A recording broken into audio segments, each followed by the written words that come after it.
Alrighty, welcome everyone. I'm Teeaboo and I am here this evening for Late Night with Teeaboo. It's Shiki, episode 14 at least. Quite likely that we will watch a lot more than 14.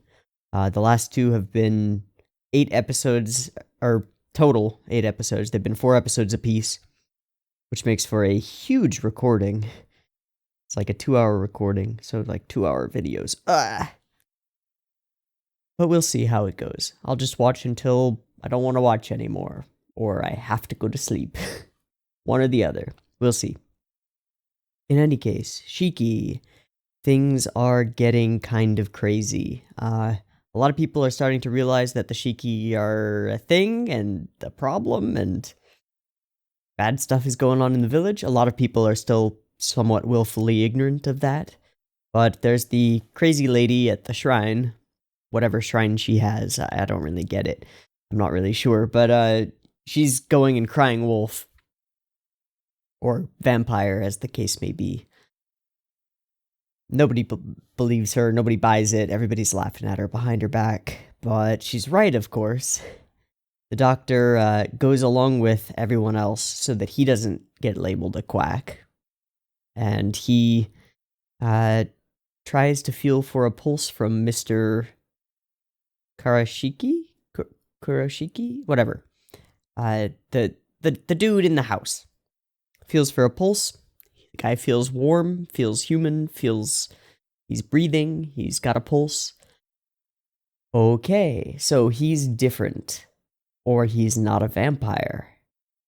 Quite possibly he's not one at all. But what? And then we know that what is it? It's not Tetsuya, is it?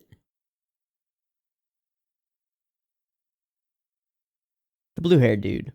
Blue-haired dude with, like, what looks like animal ears. We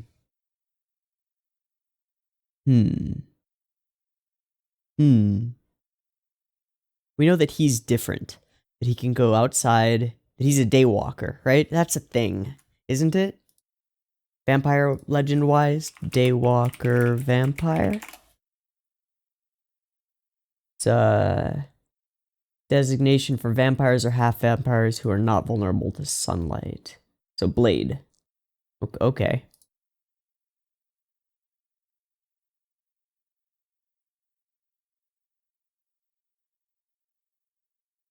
There's just a disambiguation page.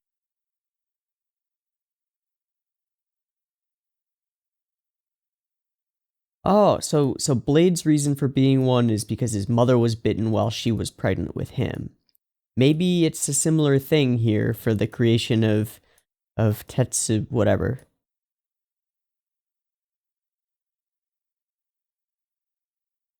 Maybe.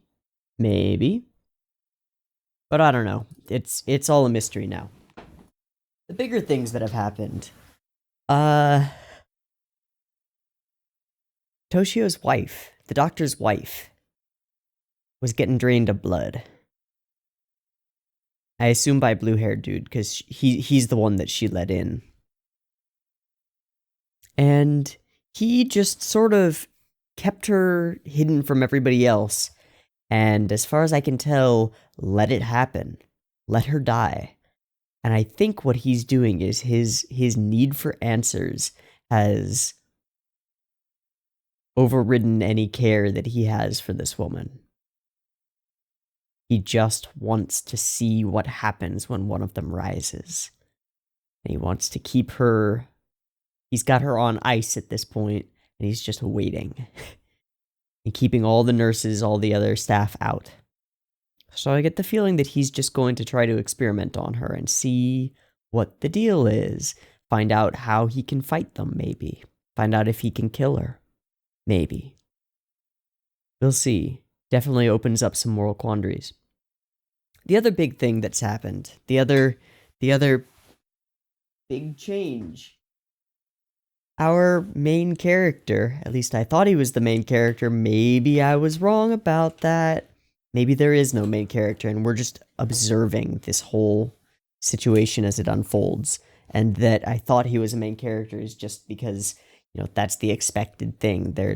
You expect that there's going to be a main character. He's dead. We haven't actually seen him dead, and we're not positive that he's dead, but everything points to him being dead, which makes me think that he's been the most vehemently like anti-vampire, like they are wrong, they're blah blah blah, and then trying to create a bond between himself and his and Toru. I think it's Toru, his old friend. But failing that, he would fight. Now what?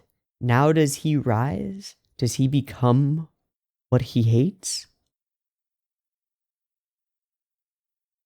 If so, that's a great way to bring us into the moral issues here, you know? Because he's a character who's been well set up and well established the way that he thinks. So having him be forced to change the way that he thinks because of what he is could be very interesting. And actually putting him at odds with the doc and the rest of the town could be extremely interesting. I don't know if that's what we're going for here. We'll see. Anyway, enough talking. Let's get into Shiki, episode 14, at least. Before we do, chill stuff really quick. If you like it, go ahead and like it. If you're not subbed and you want more, this is what I do. And if you are subbed and you're not getting access, or not getting... YouTube isn't making you aware that my videos exist, then you might want to hit the bell. If you really like this content, or you want to give back to the channel, help me continue doing what I'm doing, literally help me eat next month, then patreon.com/Teeaboo is a place, it exists.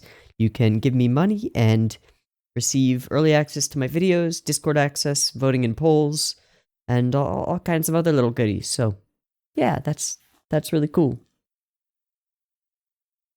Anyway, as with the previous installments of Shiki, I am going to be uploading a timer-based version to YouTube. It'll be the full thing if you want to sync it up with your own media. It'll have timers and beep beep timers and all that jazz. I've altered the beep beep timer a bit. So instead of going boop, boop, boop, beep, it'll go boop, boop, boop, beep. It'll be a little bit easier to tell when it switches between stuff, I think. And part of that is that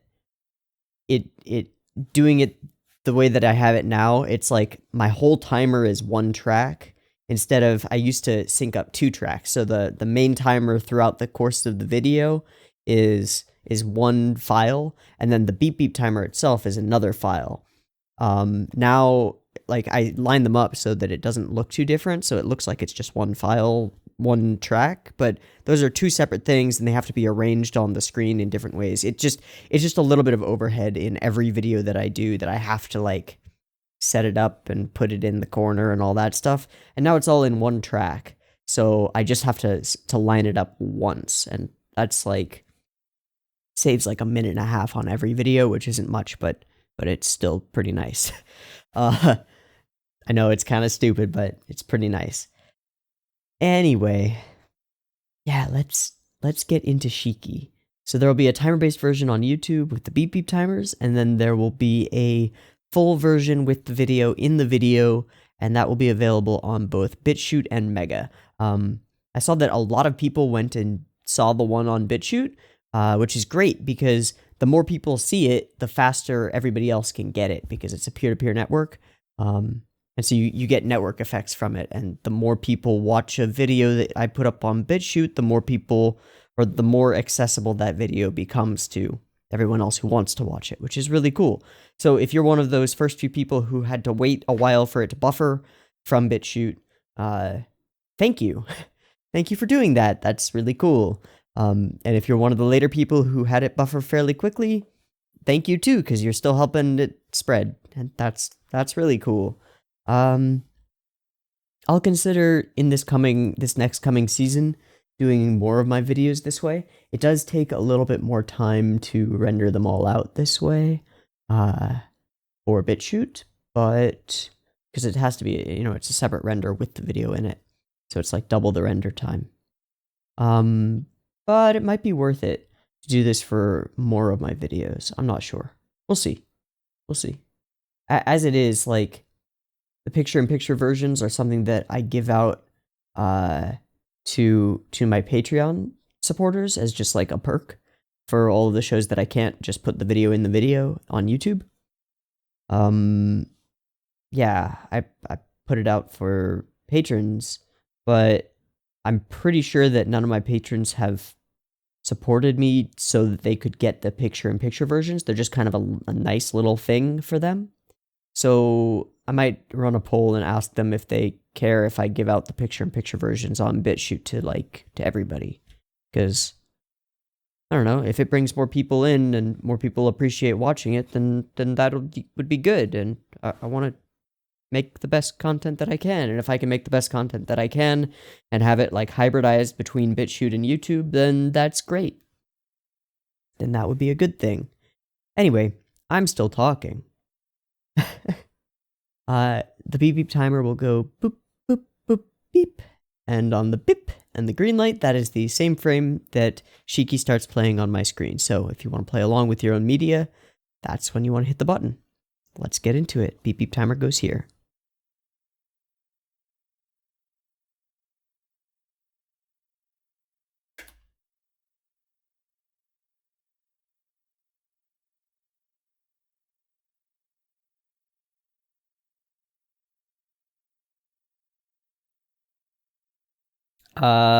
The subtitle track was broken. Give me a sec.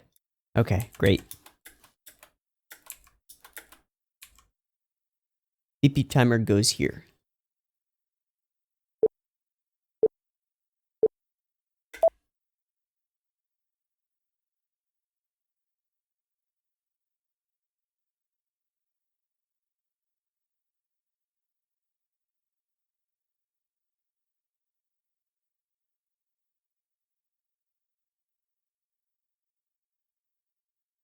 We got a slow fade transition instead of a direct jump this time. If you saw the last one, you heard me point out that, like, hard cut, we got a slow fade out for the intro portion instead. Oh.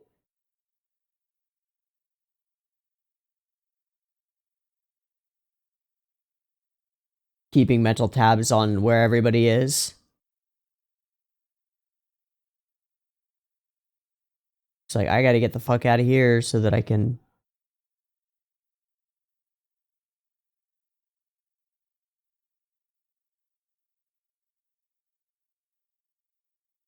He is very sleep deprived.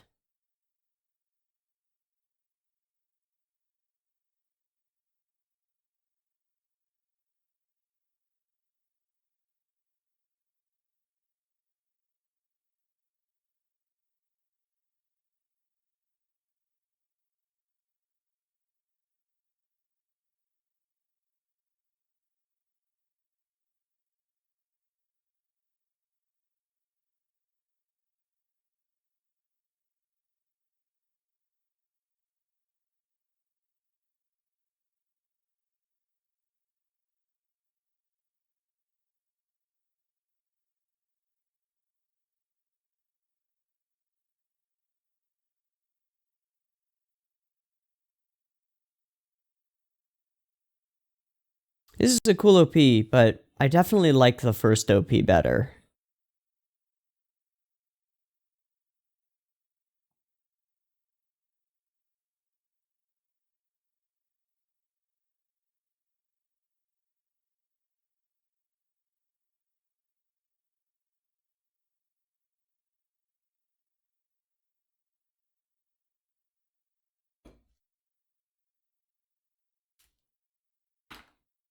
"14th Death." Sapepa. Oh, these guys. Oh. Whoa, that was amazing.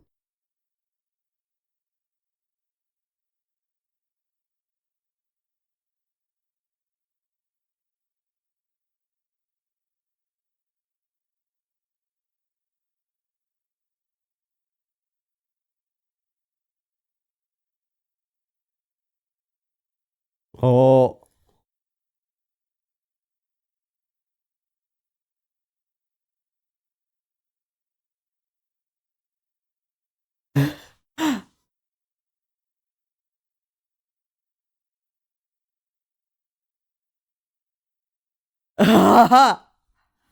Wow, we got another. Oh my god, these transitions. Oh.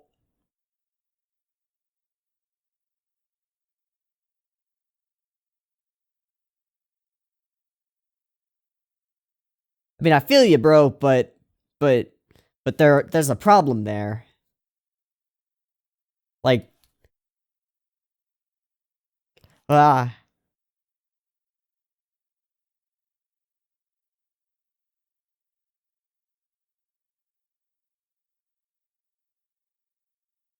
Don't do it. Don't do it, bro. Oh.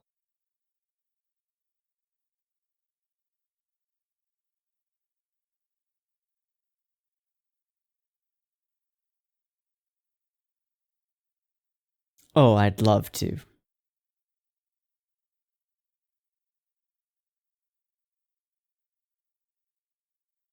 She's got a hell of a weapon there.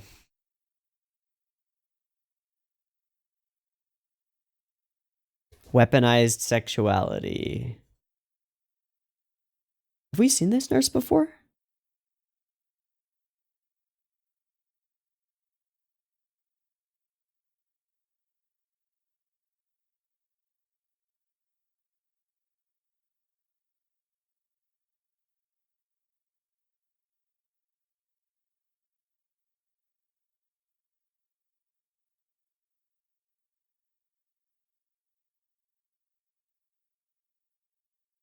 Haha. Those bags under his eyes.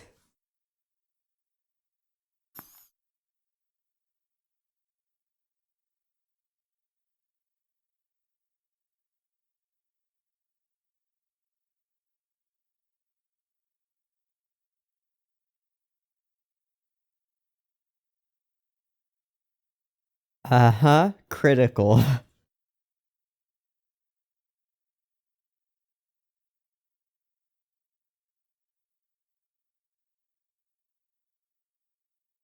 Kind of a man who's not thinking about anything else.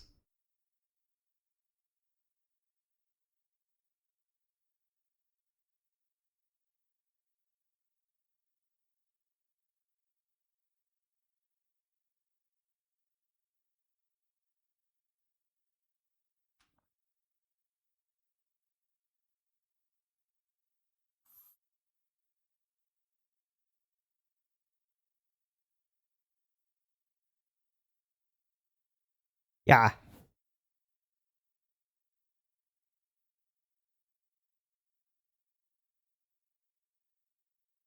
Same response. Finally.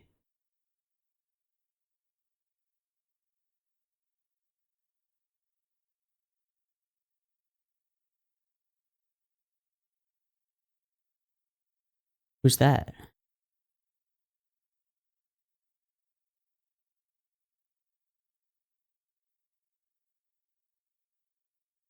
The letter.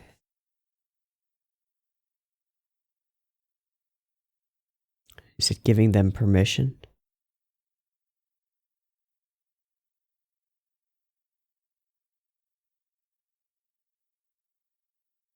I would love to know what's in that letter. Is it an invitation?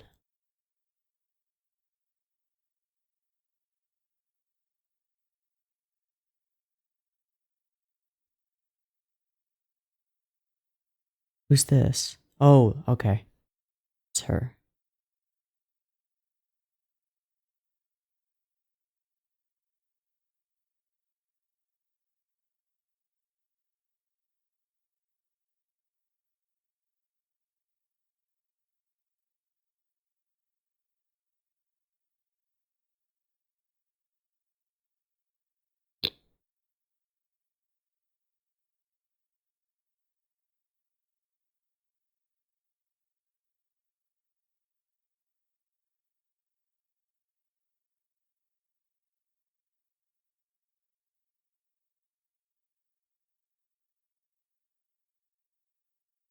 She's gone.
Yeah, something's happened to him.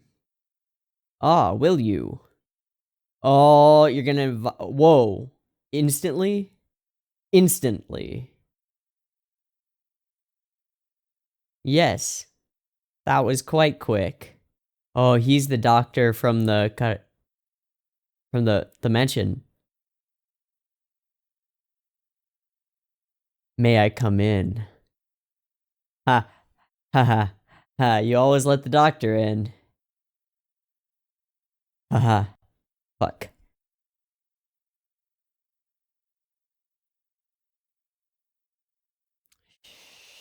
Shut up, Mom. Definitely not.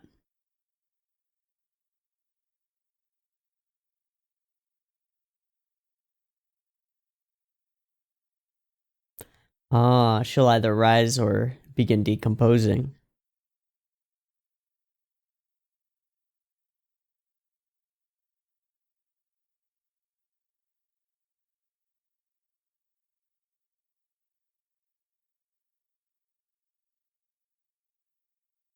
Right. Right. Which means tonight is the night.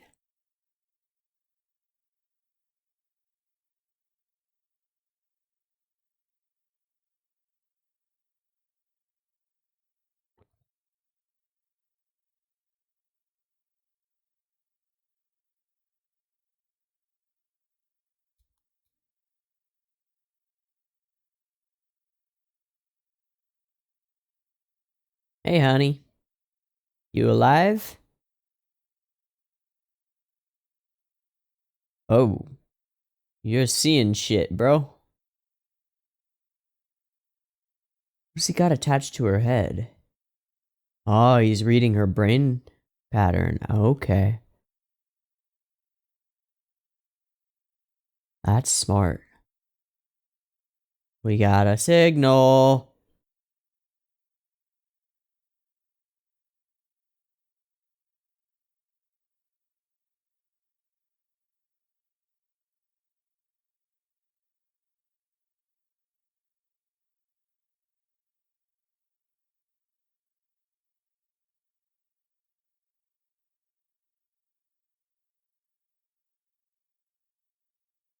Change different from decomposition.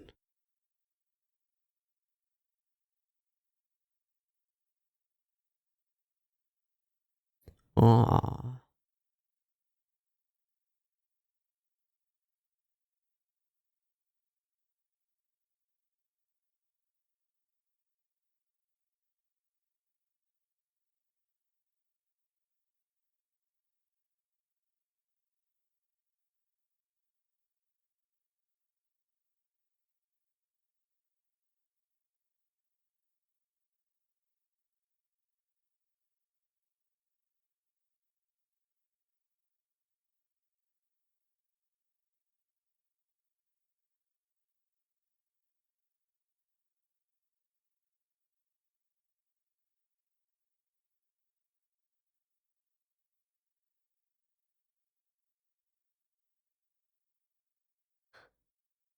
Back to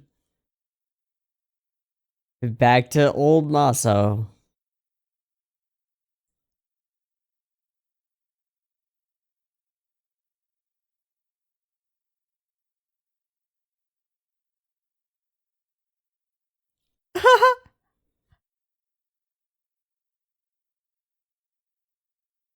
I don't feel like...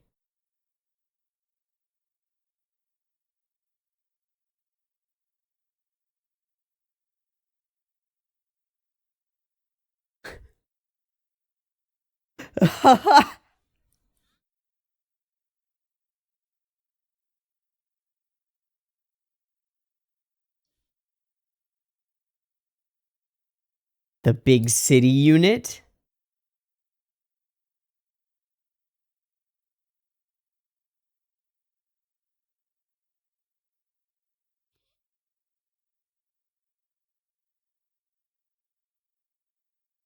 Ah.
Yo, don't open the window. Yo, close the window. Yo, fucking close the window, please.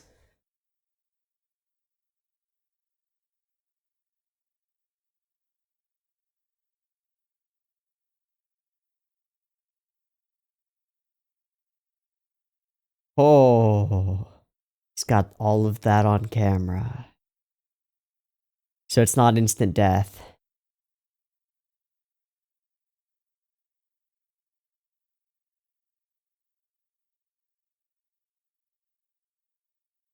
Wow. This is one of the nurses, right?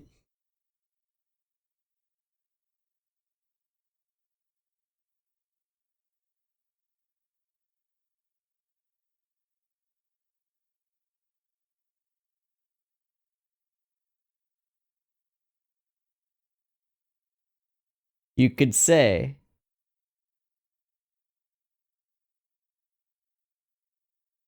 Yeah. Definitely no help. Good move.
She can't speak.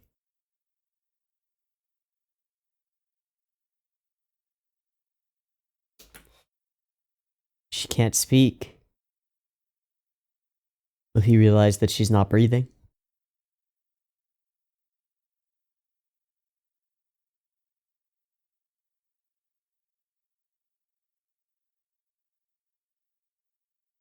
But you ended up following your father's footsteps and he ended up following his.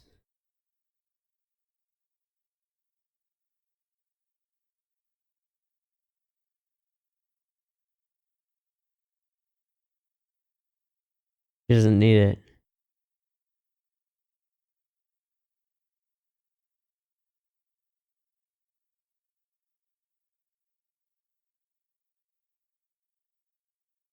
Yeah, he's experimenting on his wife.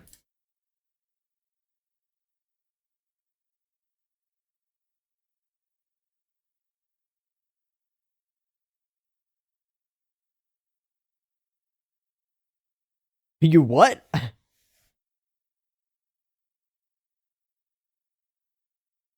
Torturing her.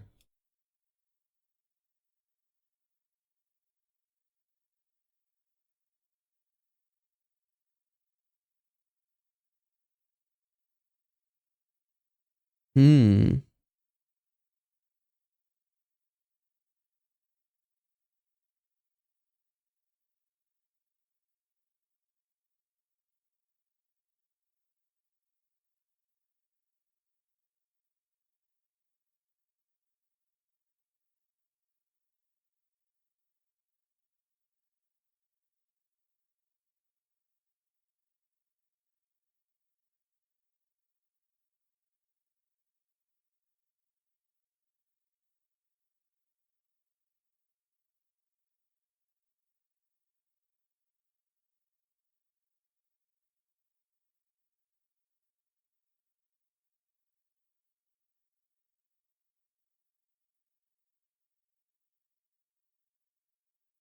Wow.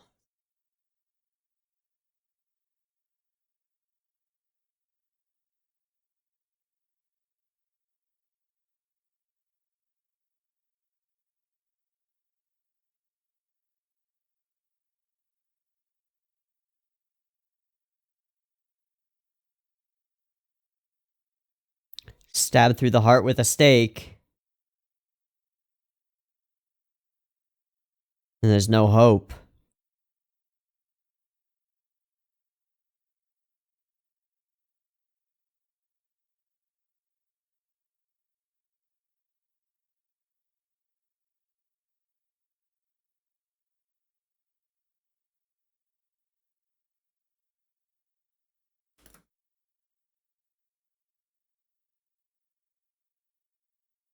Oh, what have you done?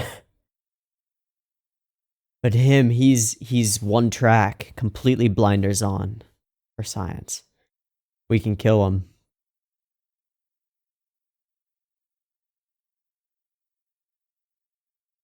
Yo, Doc. Doc. Doc, you can't just do that. But he can, and it's valuable information. Hmm.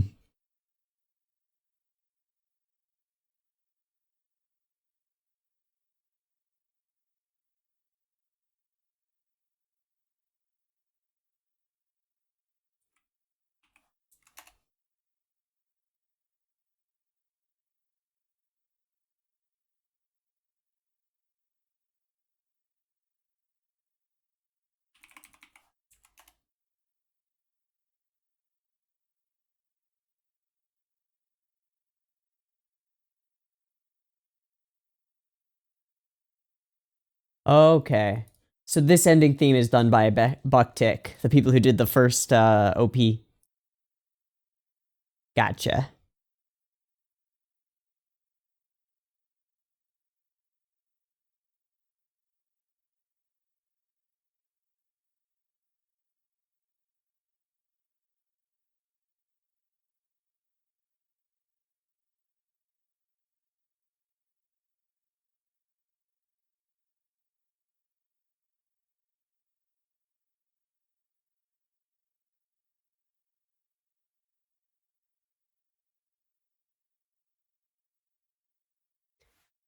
Okay, interesting.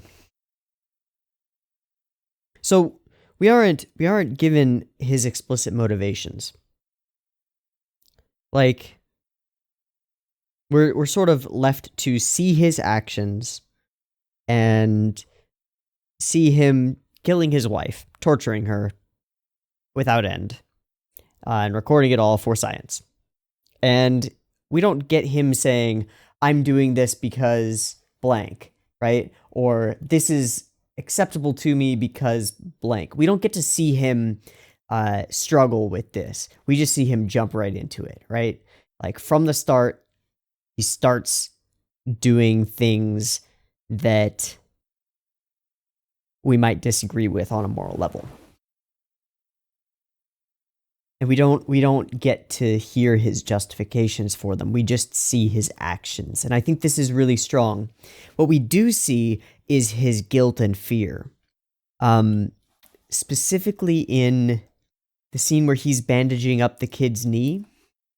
He's bandaging up this kid's knee, and one of the nurses... Where is it?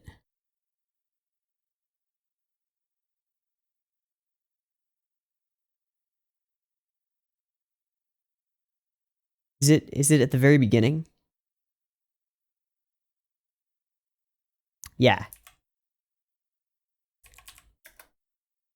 She's bandaging up the kid's knee, and then this nurse, she walks out. And upon hearing the door shut, I think that's what... He freaks a little bit. And we get all these shots of different places, different people. We get the shot sync to the ha ha. This is on his mind. This is what he's imagining. And he's imagining where everyone is. Where are all the nurses? Because he's terrified that his secret is going to be found. What if one of them walks in and sees that, right? Sees a dead, decaying corpse. Then he's been found. This is his guilt, right? This is his fear, not of her, not of himself, but of being found out, of being discovered. We get to see that, and that's all we get. Everything else is cold. He is just cold. We get this portion where he's coldly and calculatingly going through what must be the case of the Shikis, like they must rise after 3 days. And then I'm at the end of my rope. I can no longer bear the pressure of the fact that I have a dead body here. It's still a cold and scientific perspective, right? Like, the idea that I'll get found out for this, I cannot bear it. I'll give up if she doesn't rise by tomorrow morning. But she does. And he's like seeing things, right? Sleep deprived, freaking out. He sees her eyes just like decaying, rotting, and it's not real. It's what he was expecting, perhaps. And then she starts to come alive, and he rushes her to the OR. We get this section that implies that Yuki is cremated. We don't know if it's true, though. We don't know if it's actually happened. He starts recording everything. He opens the window. She starts to die from that.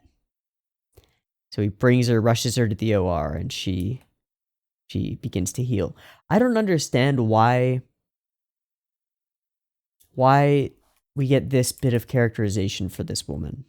It's kind of interesting at the very least, but I don't know if it serves a greater purpose. She's in like sexy lingerie, and she's a generally like not an attractive character. She's on the older. She's like a relatively heavy-set middle-aged woman with sort of a big gruff face, you know? And yet her room is all pink and she's got like flowery phone, and it's just kind of interesting that this side character who hasn't really mattered much to the plot is getting all this sort of interesting and random characterization. Is that somebody laying next to her? Over here. You see this? Is that somebody's ear? I can't tell. But she's in like a sexy nightie and stuff, and we focus on it. Like we pan up right after this. We get a full body panning shot. It's just weird. Not so much weird as unexpected. Huh. I don't know if it's trying to say anything. And I don't think that it's just trying to shallowly sexualize her as a character. Or that we're supposed to feel attracted to her. I just get the feeling that this is, like, the way this woman dresses when she's alone in her house and asleep. That's fine. That's, like, normal. Okay, it's kind of neat. Is she crying? She is. Yeah, she's crying for him. Really nice house. Like, lots of nice furniture and stuff. Kind of weird. That just struck me as very strange. So he starts experimenting. And I assume, I infer that the way he's thinking about this is, there is an enemy of mankind, and my wife has become one of them. Nothing that I do to her matters from a moral perspective because she's already dead. And if she's any sentience or ability that she has is as an enemy of mankind. This is necessary, and therefore I will do it. But none of that is explicitly stated. He just takes the actions. We just get the video feed, the cold, calculating video feed. And when we switch out of the video, it's either to show us interesting things like the blood, or to show her looking on in absolute abject terror as her husband cuts her up and injects her with random shit.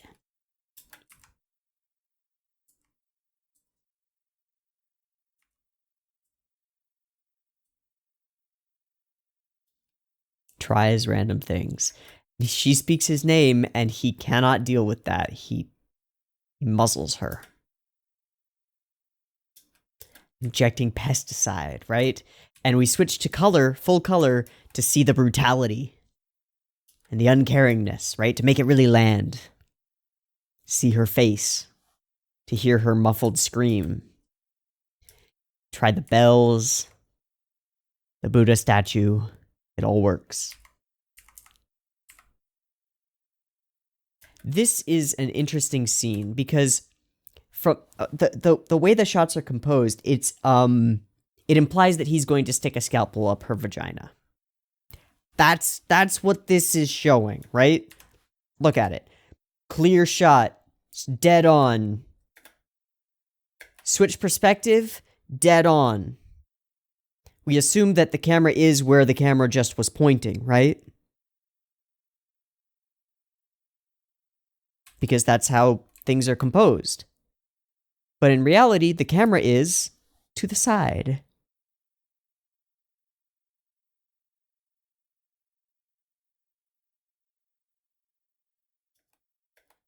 He tries cutting her, heals up immediately. Cuts a vein, and the blood immediately stops flowing from elsewhere. It reroutes. So they are incredible creatures. They are pretty incredible. Difficult to even injure her. He tries destroying the brain through her ear, which is sort of reminiscent of a lobotomy, but not quite the same. Lobotomy, you go up through the nose, then you pound through the bit of bone there, and then you stick in a thing, and you go, and you just scramble the eggs, and the human is no longer a human. Easy peasy. Terrifying stuff. Destroying an area where the aorta and vena cava are concentrated. Right, so a stake through the heart or destroying the brain completely. Or cutting off the head, not destroying the brain, because that'll heal. Have to cut off the head and cut off all blood flow. Or you could just put her outside. Open a window.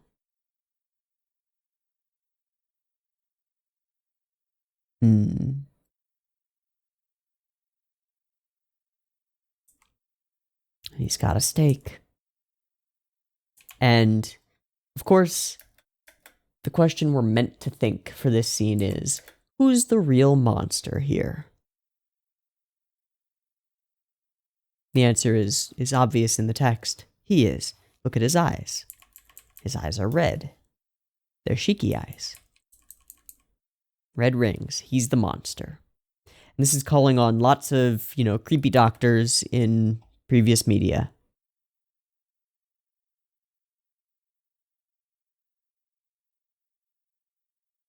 As he brutally batters a stake into her chest. And Seinen shows up. And he's horrified. Because of course he is. His friend has killed his wife. But she was already dead. If he didn't kill her, she might have killed him. But she might not have. If he had kept her around and maybe spoken to her, it's quite possible that they could have come to some kind of understanding. Maybe something like a parasitic relationship, where she drinks just enough of his blood to keep her hunger sated and stays alive without killing him completely. Or maybe not. Regardless, he immediately jumps to the nuclear option. And he finds out a lot of useful information.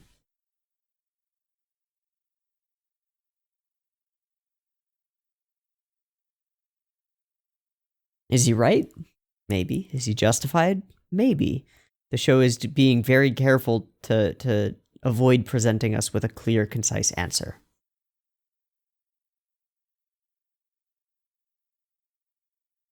And that's either very strong or very weak. In some cases, when a show does this, or when a piece of media does this, and it brings up acts that are initially horrifying to our sensibilities, or to general sensibilities, I won't say our, I'll just generalize so that it's clear that there are exceptions. When a show does something like that, or when a piece of media does something like that, and presents a sort of thought experiment for us to ponder, people usually respond to that in one of two ways. Either they think it's super awesome because it forces them to think about things, or they think it's super stupid because the show doesn't come out with a clear and concise stance on these things. I'm generally somewhere in the middle. I can see both sides of that, and I haven't seen enough of Shiki to know which side of that I really fall on, but I would generally lean toward it's probably harder to do something like this without taking a clear stance and being all ham-fistedly like, this is bad and the humans are the real monsters, obviously. Like, that's a message that's you can find all the time. Humans are the real enemy. Oh, okay. Yeah. Never heard that before. But to portray horrible acts on both sides and just do so without taking a solid stance on it, that's a little bit more difficult. From like a writing perspective, that's a little bit more difficult to make us empathize to an extent with both sides of the picture, and to make us disgusted to some extent with both sides. That's kind of difficult. To create an unclear moral quandary. That's tough and rare, and it shows a bit of restraint. Because it's the easiest thing in the world to write all the humans in the story as purely villainous, or write all the Shiki in the story as purely villainous. But to write them all as somewhat human characters with varying degrees of light and dark in them, that's a bit more difficult. That's a bit more difficult to pull off, and I appreciate it. We'll see how they continue pulling it off in the next episode. I'm going to take a quick break. I'll be right back, and then we'll get into episode 15. See you there.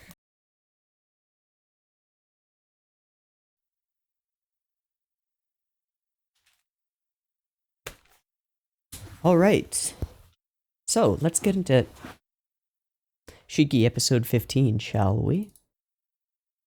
Close 14, pull up 15, pause it, go to the 0, beep beep timer goes here.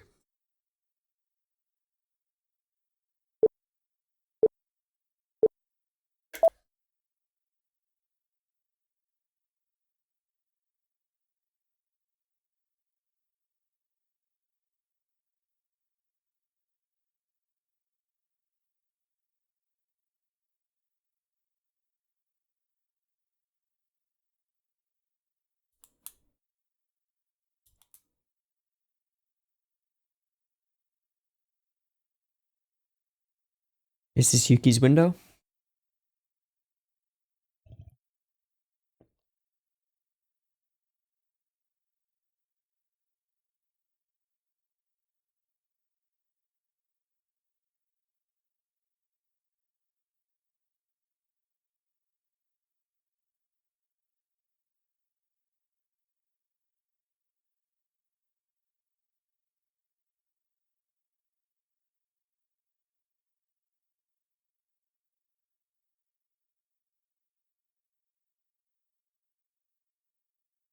How was Natsuno? But was he really there?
We're in it now.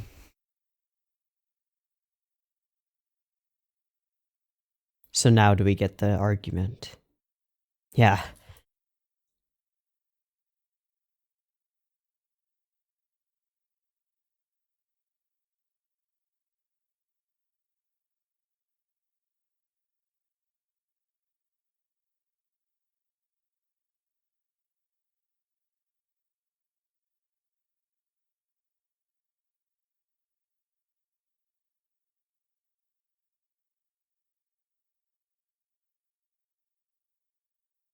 And he turns.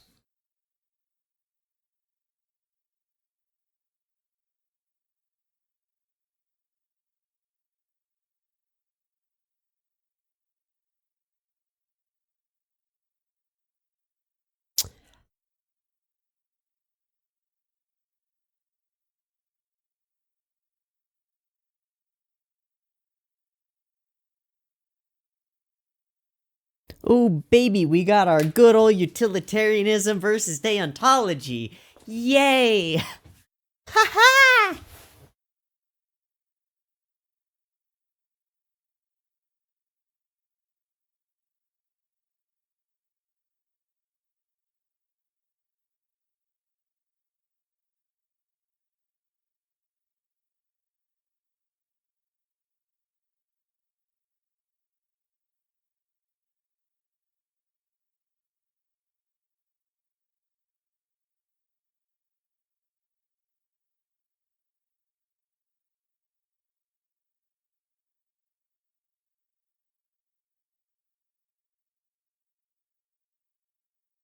Who wrote those notes?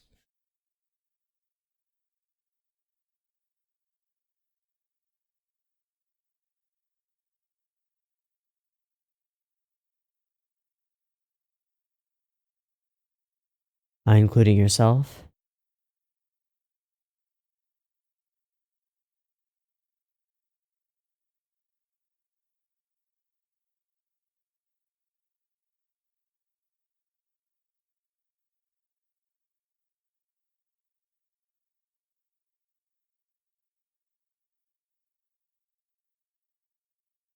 No, we're just afraid of the dark.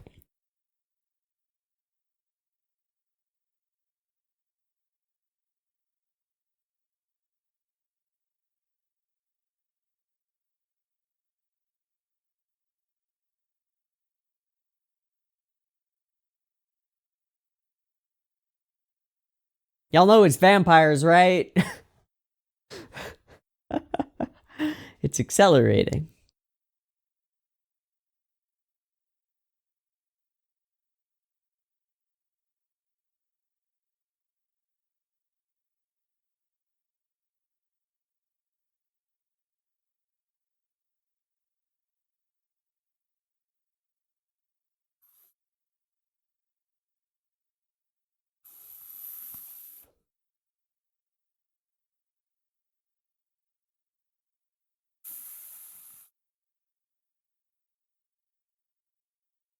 You wanna start a betting pool on that?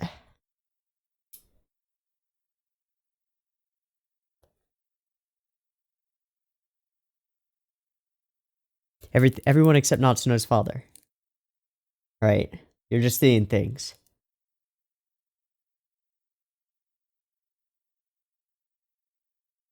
Nobody believes you.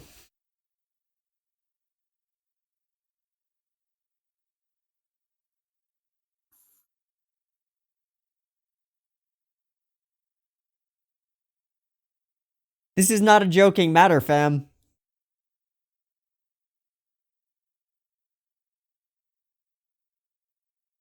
Yeah. Not looking at him.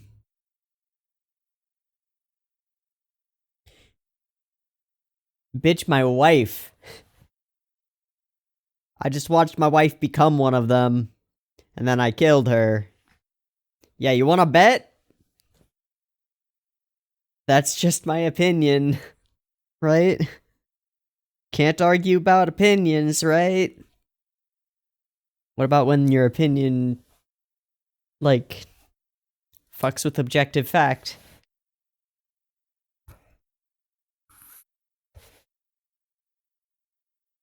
You can't show them what you've seen. Oh. Nobody comes in during the day.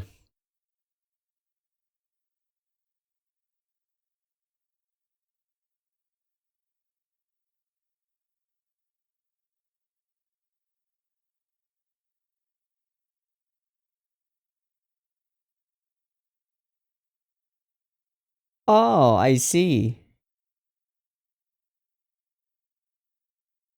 Uh-huh.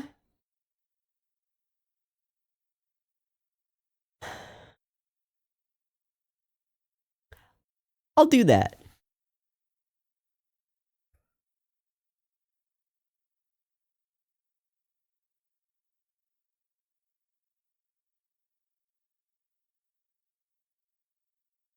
So what does he have there?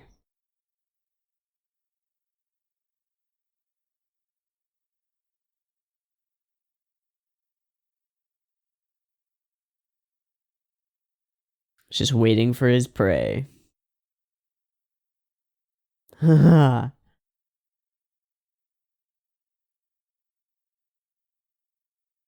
if they weren't all pale as fuck. You smell good. You smell like human.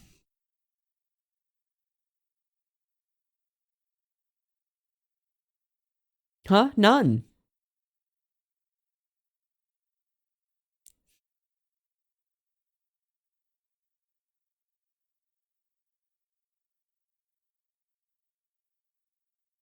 Why are you arguing with them?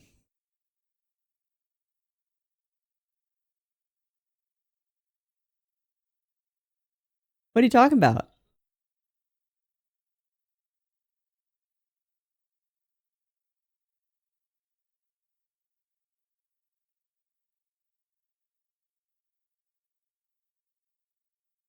They can go back and change the records.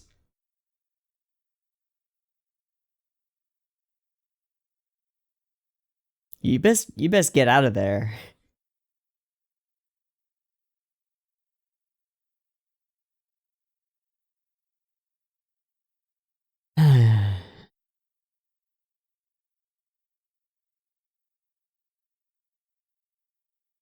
Whoops.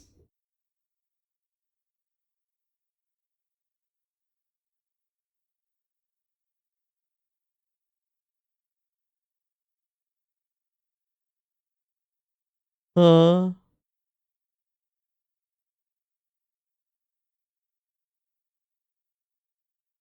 Ha ha ha. Is this?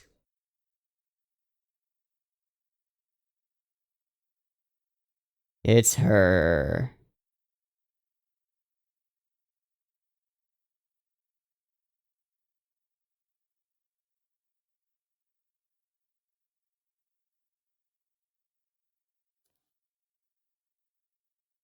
You are my prey.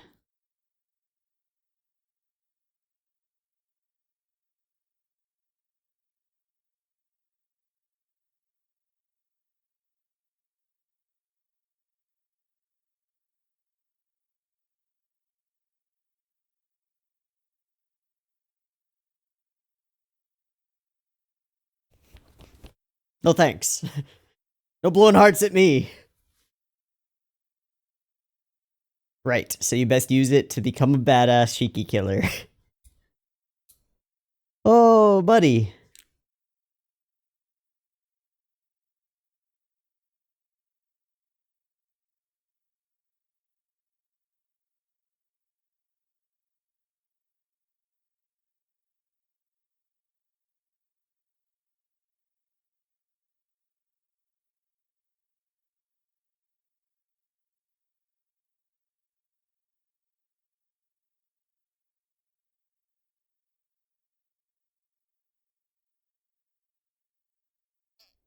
Those horrified looks on the funeral goers.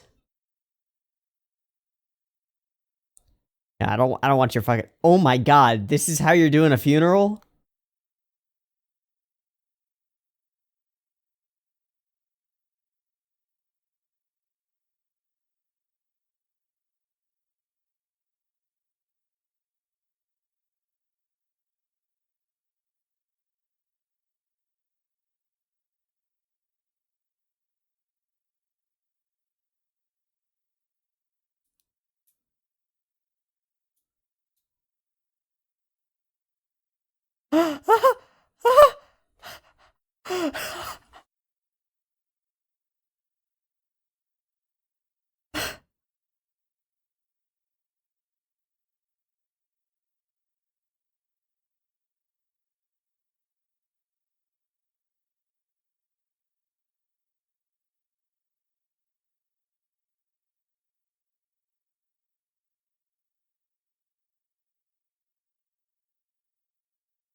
Gotcha.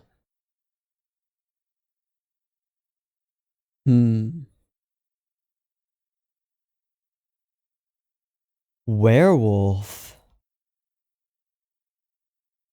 So the ears aren't just. Yeah, okay. Okay, he's different.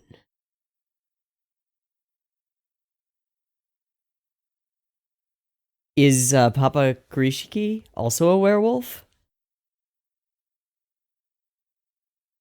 Is Sonoda half werewolf, half vampire?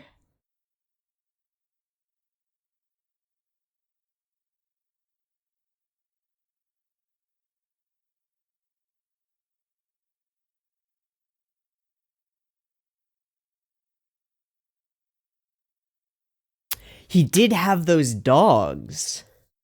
The hunting dogs. The Dobermans.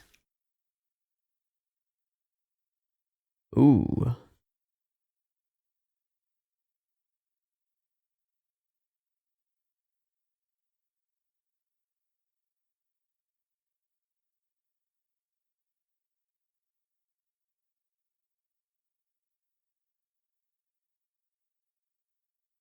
Oh, bitch.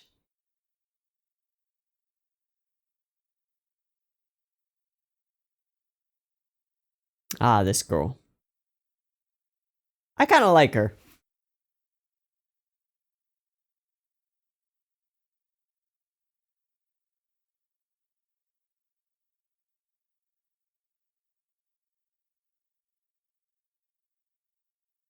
Oh, fuck you.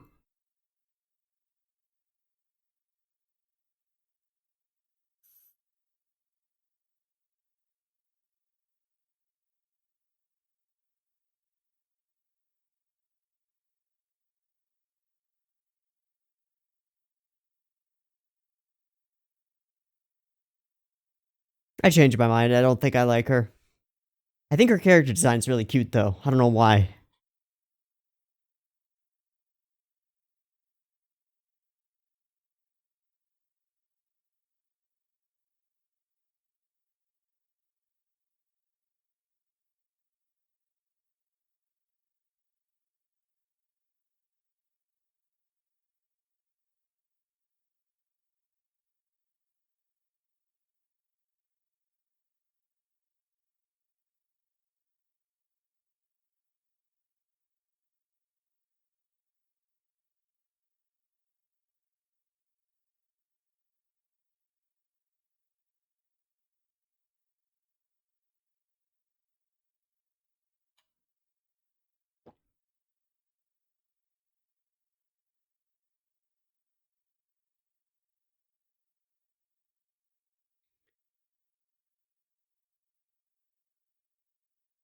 Soka.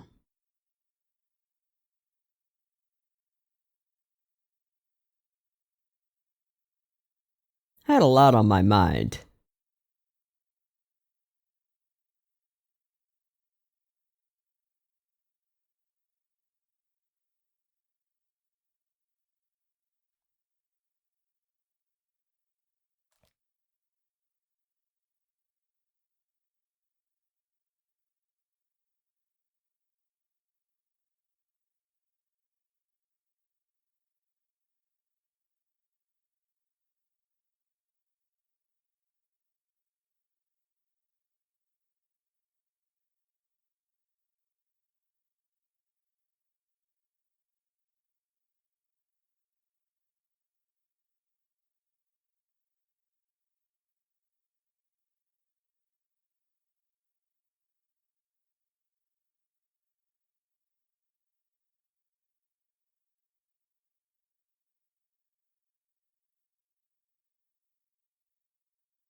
Doc's just like,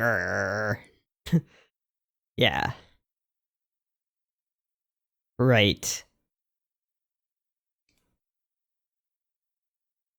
Willful ignorance.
You're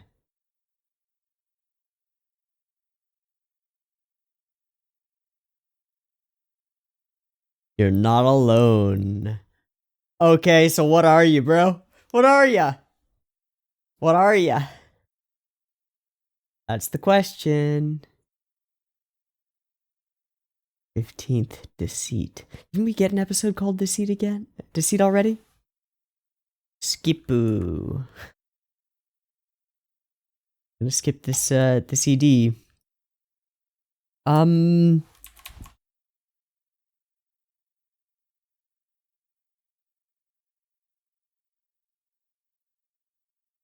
Interesting.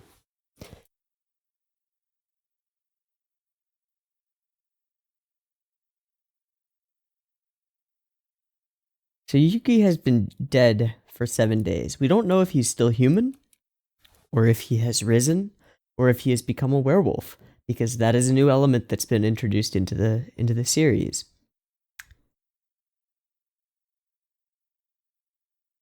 It seems to me that Papa Kurishiki is a werewolf. That would explain some things. He's not actually dead, not undead. He's a werewolf. That would make sense.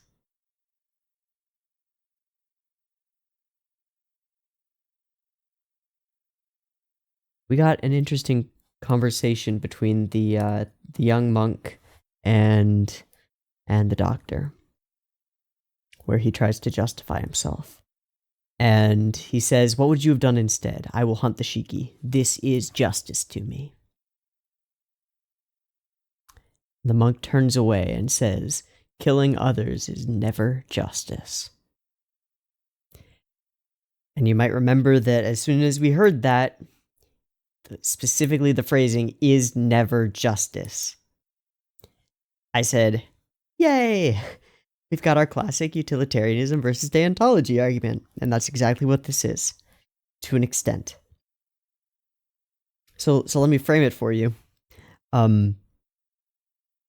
Kant's categorical imperative is that any action that you would consider a moral action has to be, you have to be able to accept it as a general rule. So in all similar circumstances, you act the same way. To make a blanket statement like killing others is never justice is aligned with the categorical imperative, right?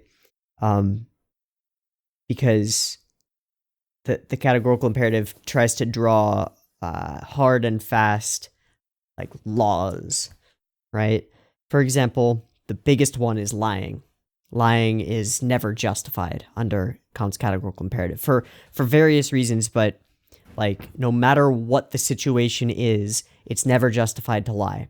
Because if you lie, then it sort of operates on the same wavelength as like a slippery slope fallacy, but it's a little bit better constructed than that.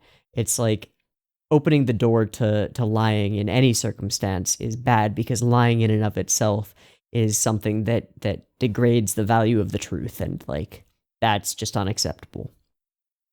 Because you wouldn't be able to say, yes, it's okay to lie in any situation, you can't say it's okay to lie in this situation, and therefore it is never okay to lie. Likewise, murder, you can bring up all these justifications for why killing is never right. But there's a flip side to that, which is like, okay, so what if there's a serial killer and the serial killer can't be captured and like held by normal means? There's no way to fix them, and if they survive, they're gonna kill a bunch more people. So if you kill the serial killer, you're a killer, and that's not allowed. But if you don't kill the serial killer, he's a killer, and that's not good. So what do you do? And you can also frame this in like the train argument, right? There's a train that's barreling down the tracks, and there's a fork in the train, and there are like 10 people tied on one side, and there's one dude tied on the other side. Do you flip it? It's going to hit the 10 people. Do you flip the switch and cause it to hit the one person? No clear-cut answer. And then there's the further example of that, which is instead of it being 1 in 10, it's only one track, and there's a really, really fat dude, like huge, just ginormously fat dude. And he's big enough that if he were to be in front of the train, he would stop the train before it killed the other people, right? And he's standing on a balcony above the train tracks. Do you push him off? If you push him off, then you're choosing one person's life over, or like you're sacrificing one person to save a bunch more people. Which do you do? I don't know. In this case, Seishin has this hard moral line, right? Killing people is never okay.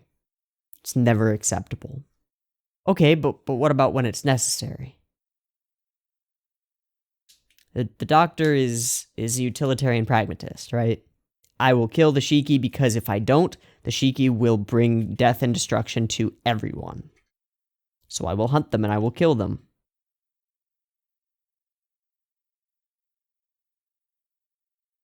And his Seishin's perspective is, killing is always wrong no matter whether it's a human or not. Therefore, I will not agree with you and I will not help you. Very interesting. Again, there's no clear-cut answer here. There are reasons to agree with both sides. The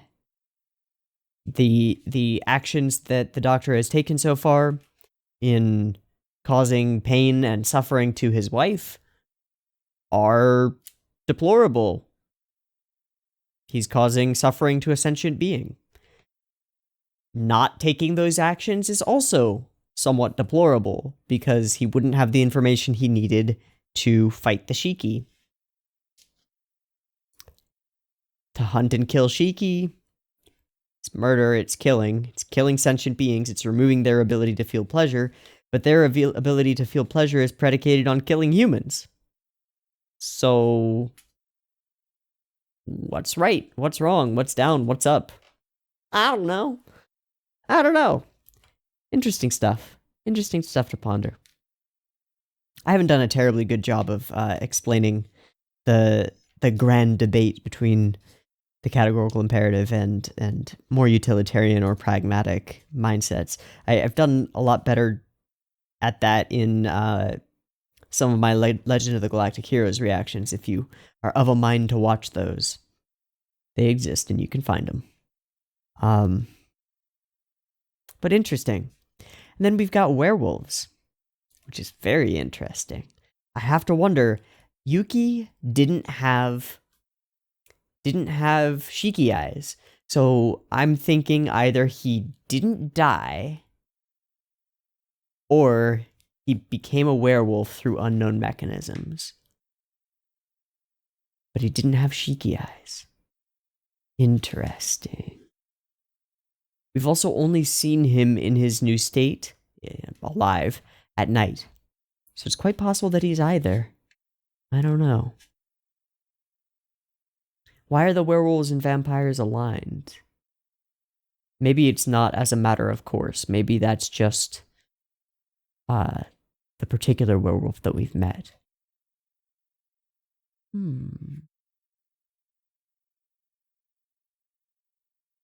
But now we have it confirmed that Yuki is alive. And he says to the doctor, "You are not alone. You're not the only one who knows what's going on in this town."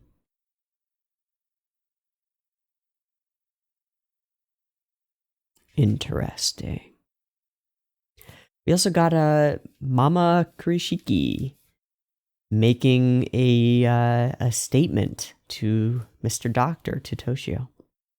"You are my prey. There is nothing you can do." So he considers himself a dead man walking at this point. One day this woman will come for me and I will be helpless to stop her.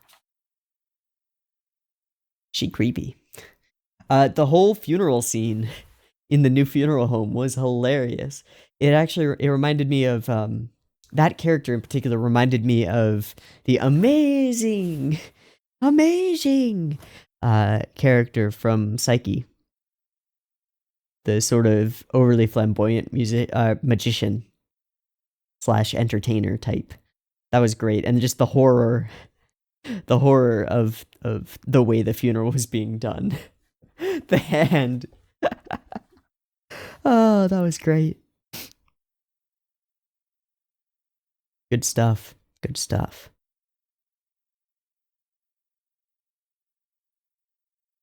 Okay. Very interesting. I hope we get some more answers and stuff coming into this next episode. So let's watch it. Episode 16. I've got it up already. At 0 seconds on the dot. Beep beep timer goes here.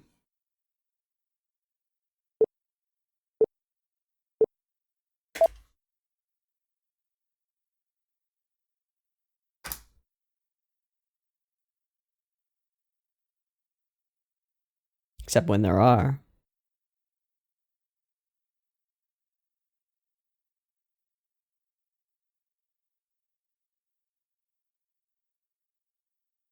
Are we going to see from Yuki's perspective? Nope.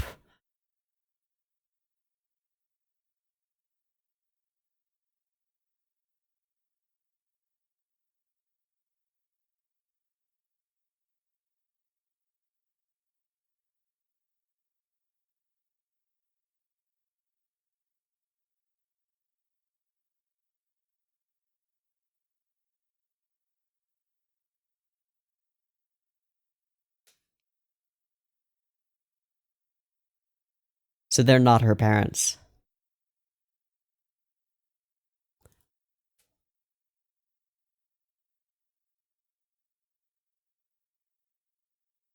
Is that the Kurishiki guy? Or someone else?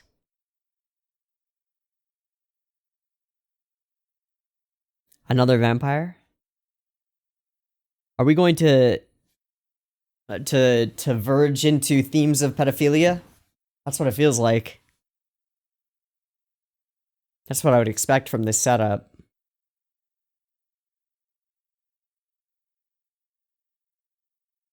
Yeah, I'm not sure that's him. He's got a different chin.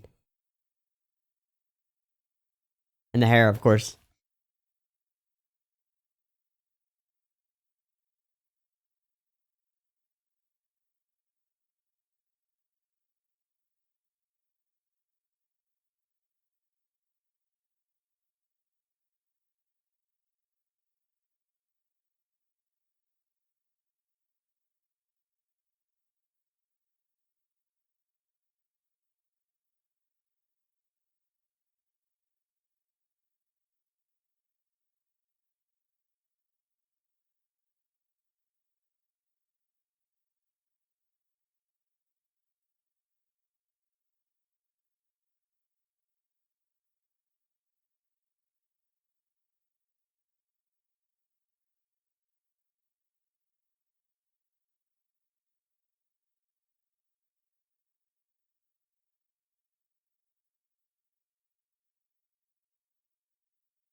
Ah, damn it, I did it again.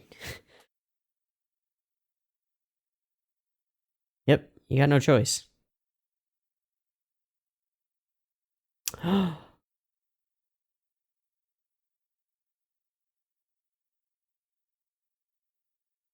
Everything.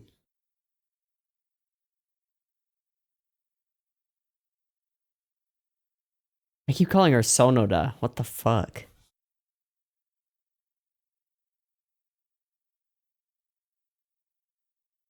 I've even written down Sonoda. It's just not right. It's Sunako. Yes, now?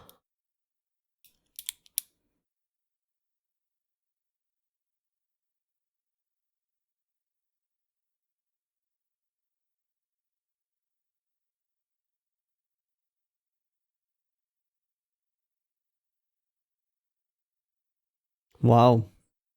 So she was taken in.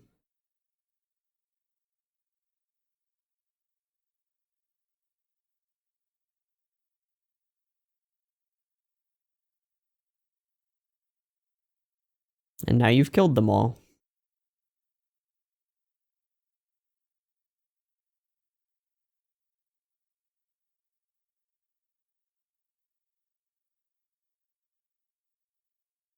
And you killed them all. Right, but fate is not that kind.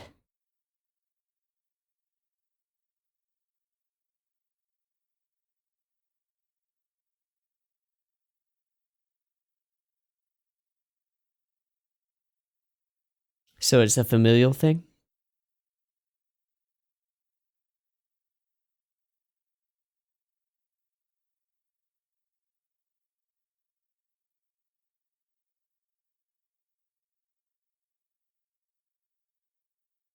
While you continue on, a monster. For now.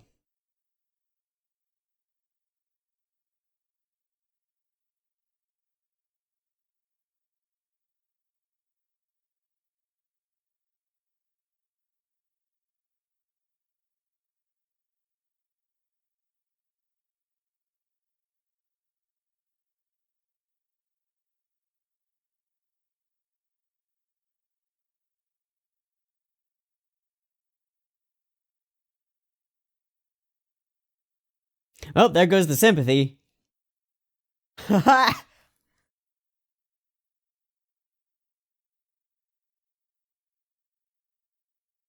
Really?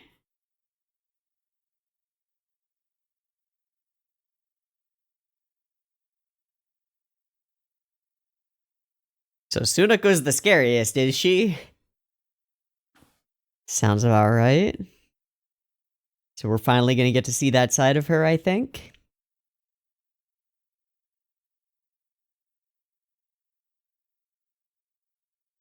Hmm.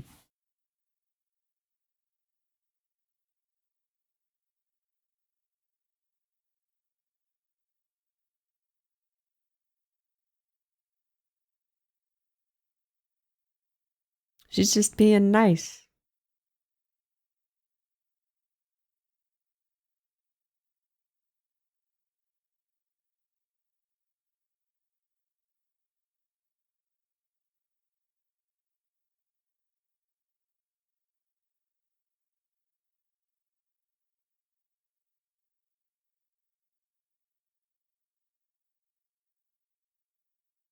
So this story is told in universe.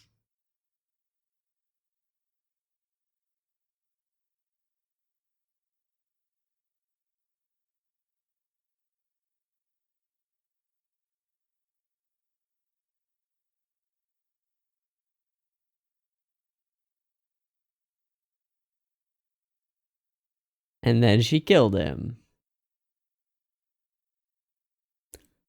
Goes from she to I. Yeah.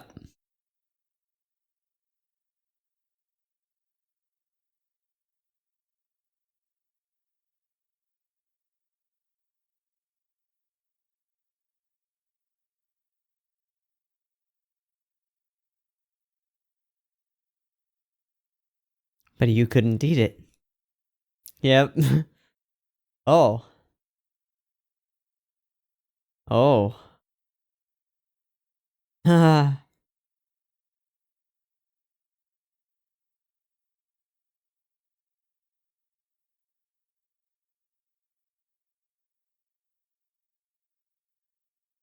Lots of books.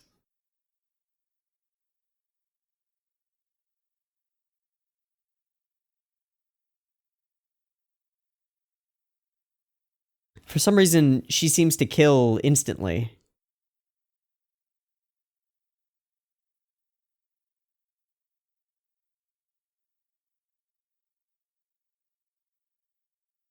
So I killed him. No? Oh, okay.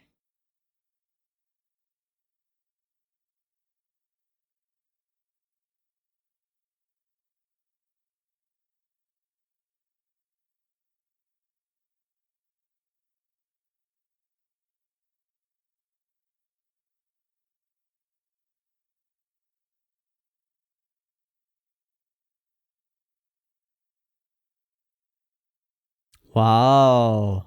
Yeah, we just transitioned through the Industrial Revolution.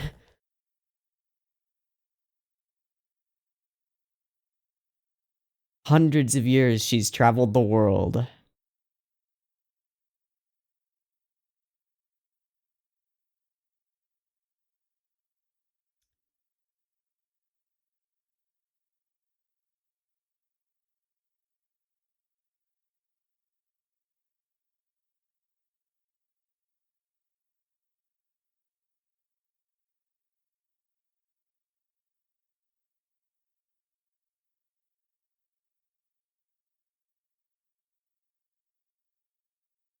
Looks the same as always.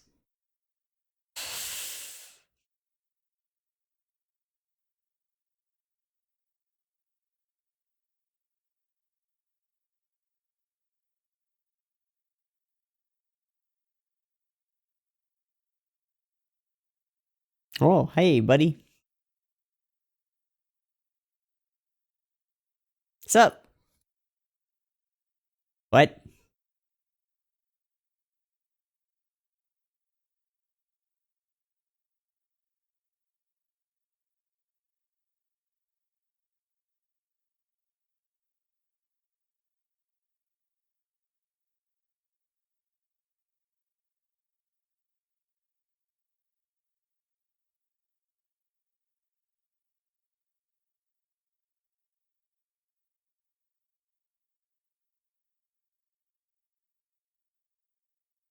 Doesn't matter.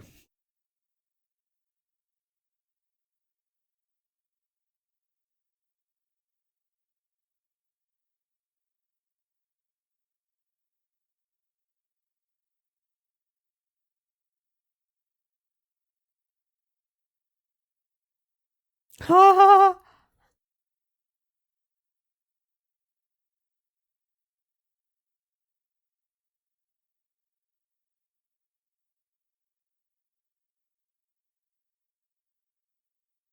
Uh-huh.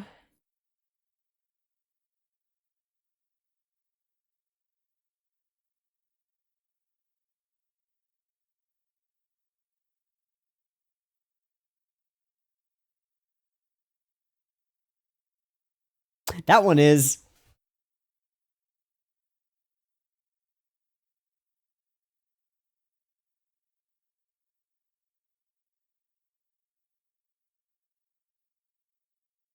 Give it the good old college try, Dad.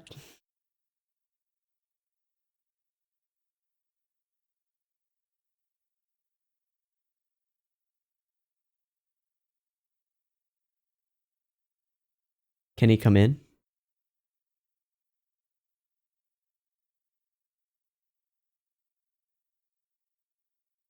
Mmm. Mmm. So it's like a force field.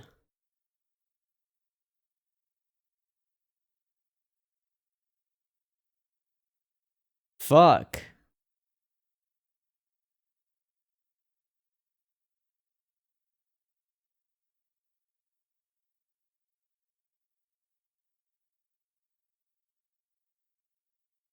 Ah!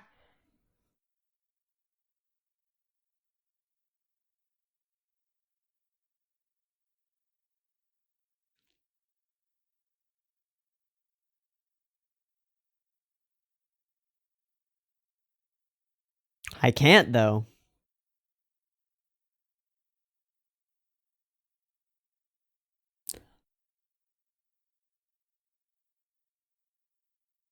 I don't need to come in if you come outside. She's not blood.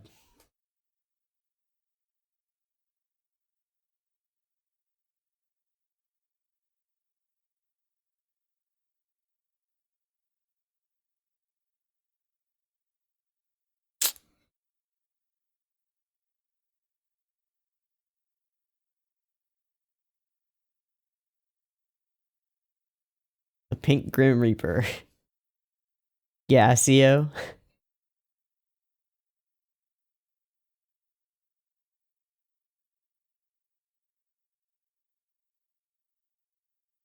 Mom might not be doing so well, buddy.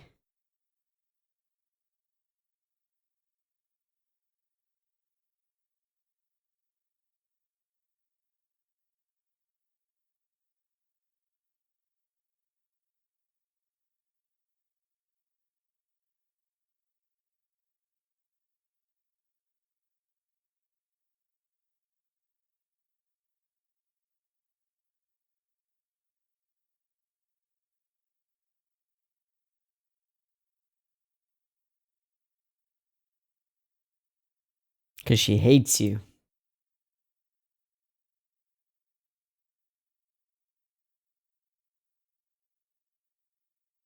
Yeah.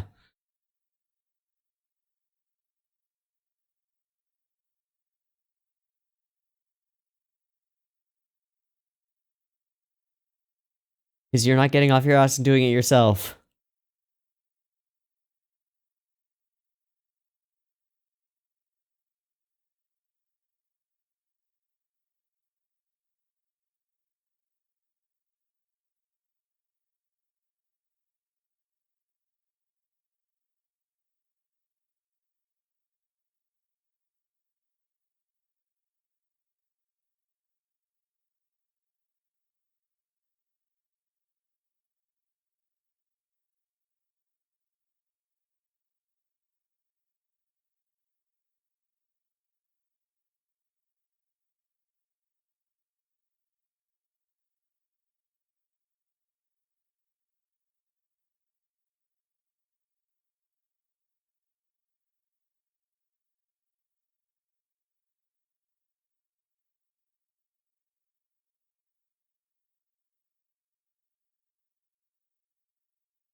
We'll see about that.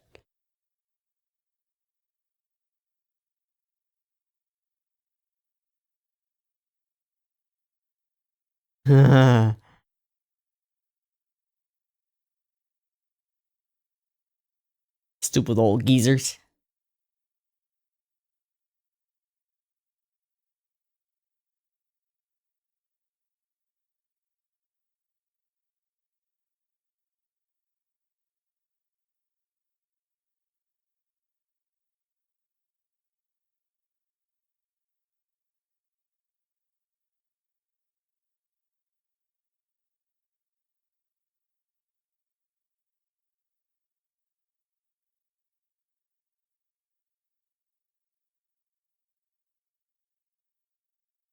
You gonna go try and kill one?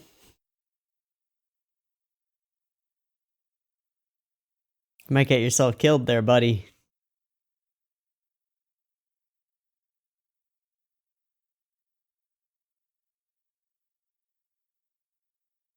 Oh, are they doing the ceremony thing?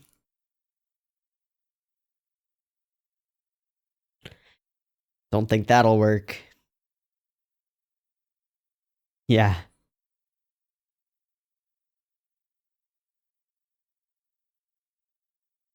Ah.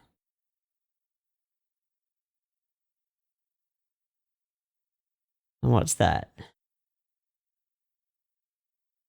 Ah. Ooh.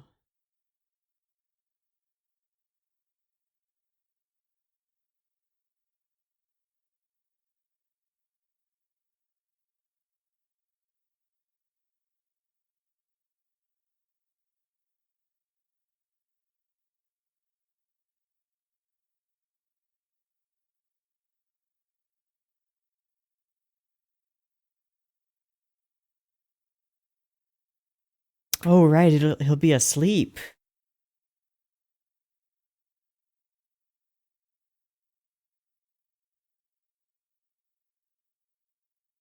Natsuno was out during the day, wasn't he? He's not a Shiki. He's a werewolf. Right?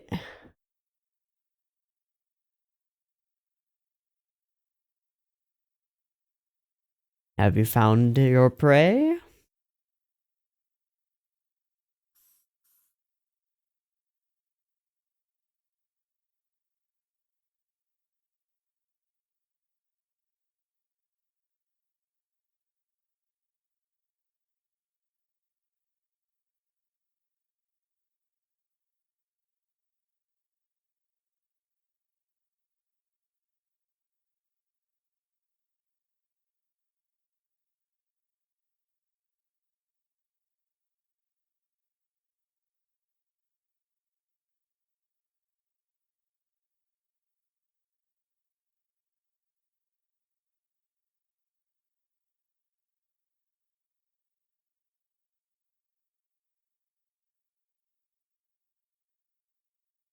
Got a hammer?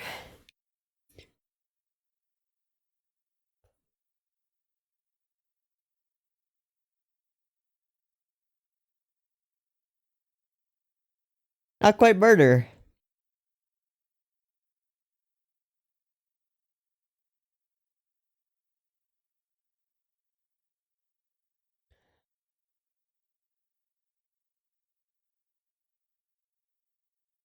Ah, fuck. Well, this didn't go as planned.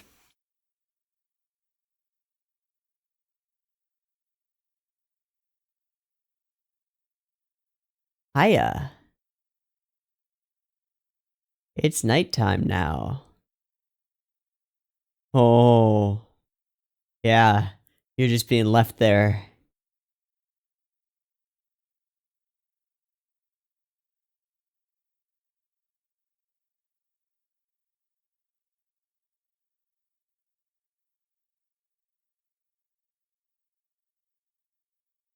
Hello.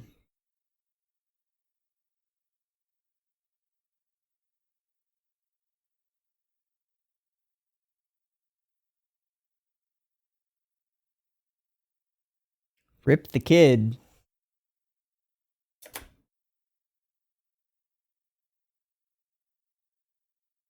So we got a bunch of depth on Sunako. She's been around for hundreds of years. And she's wandered the world looking for her parents and finally ended up the Kurishikis. Interesting.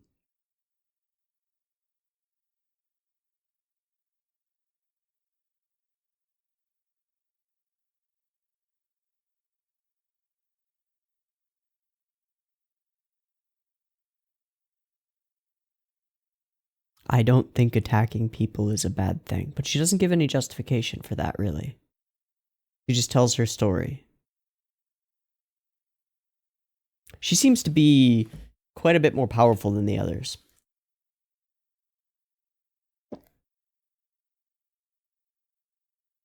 Maybe it was just dramatization for the purposes of the story she was telling, but the way that they did it, it seemed like she was killing people in one go, sucking all their blood.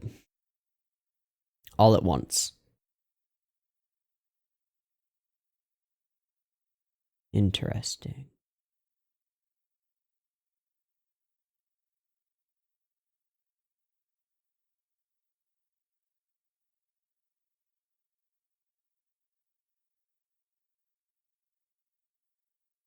We got a really interesting section with the father of that family and Megumi Shimizu.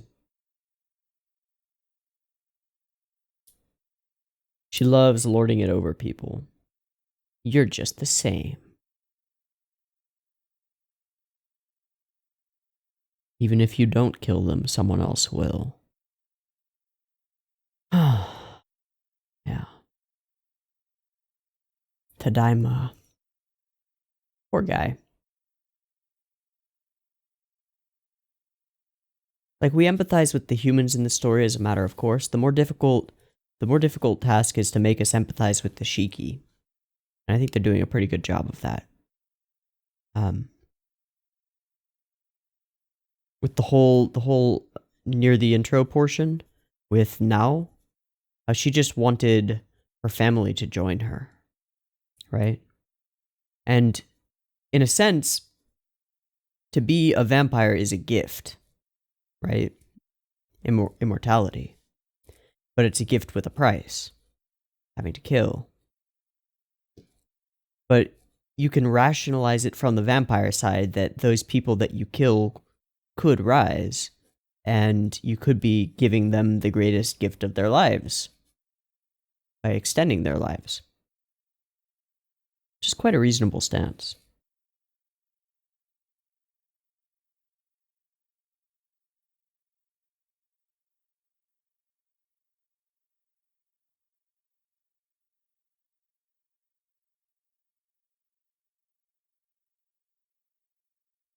Yuki calls himself a Shiki when he says We'll eliminate them all, and that includes me.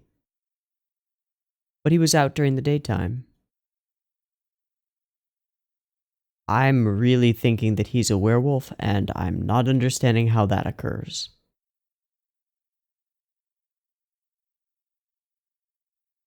Are vampires and werewolves related? Like, can someone who has had their blood sucked by a vampire turn into a werewolf? What determines that?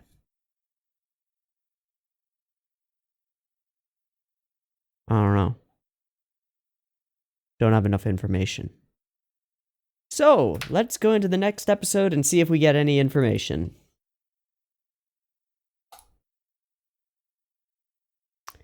Let me think. How will this play out?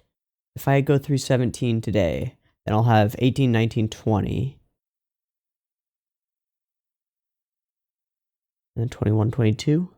That seems about right. Let's do 17 today. Start at 0 seconds.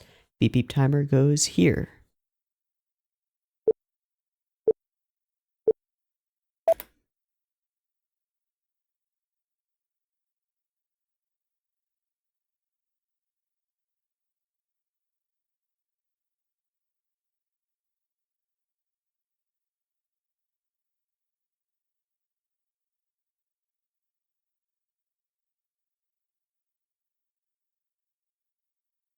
It's a really great creepy smile.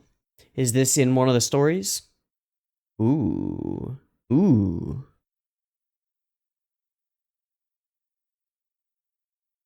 Ah.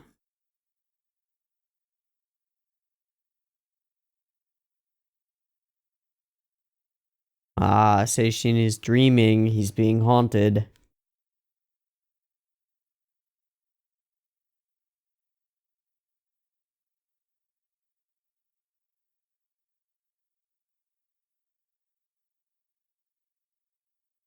Great visualization.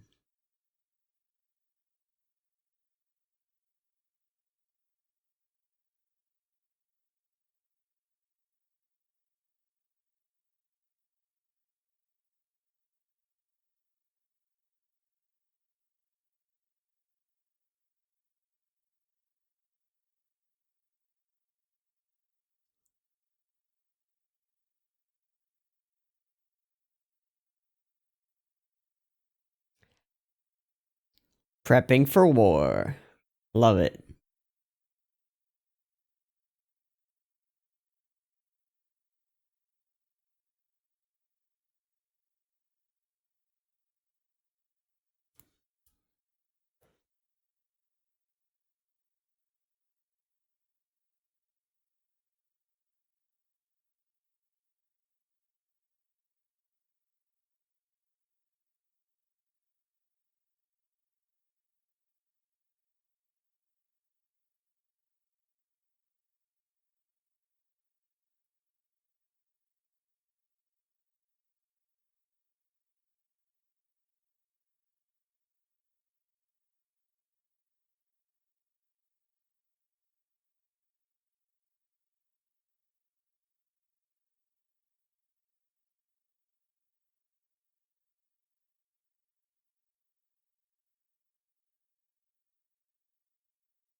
Killing spirit. We're gonna get another conversation with Sunako.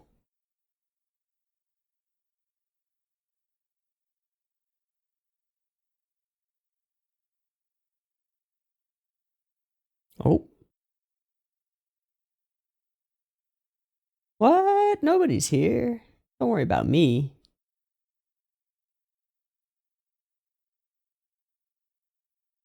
I won't be able to stop myself.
I'll have to kill you too.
The hypnotism.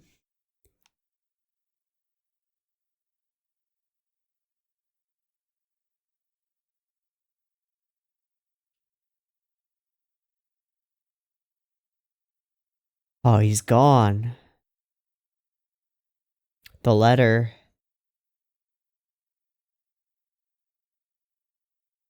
Unless he had help. I'll bet it was an invitation and a request.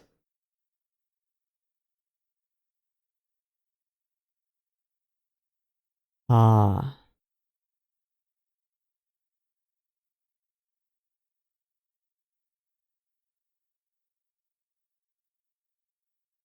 Ha ha ha.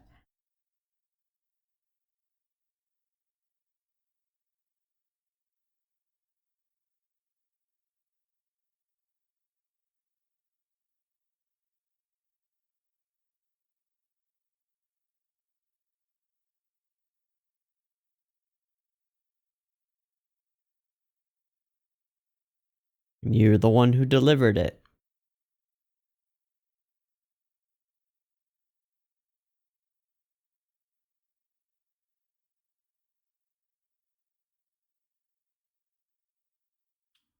Wait for him to live forever. Temptation.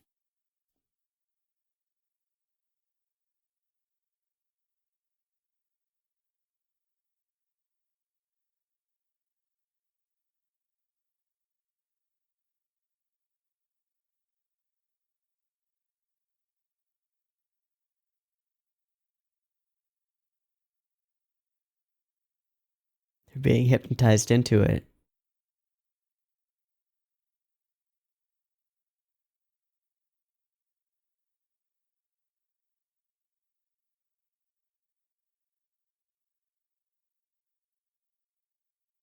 Oh, this woman again. Aw, fuck.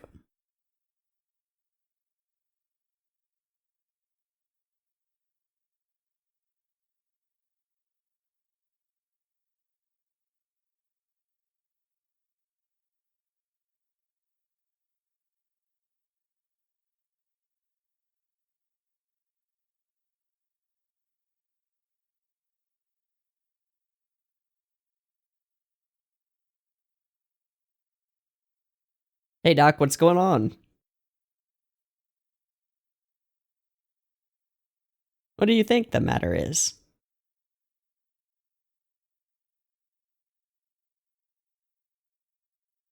Well, I've seen Now just sort of walking around, so...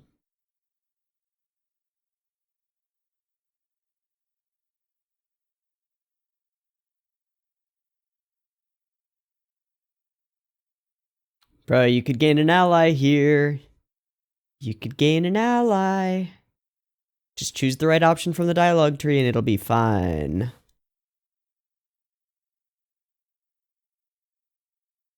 From the beginning. Right.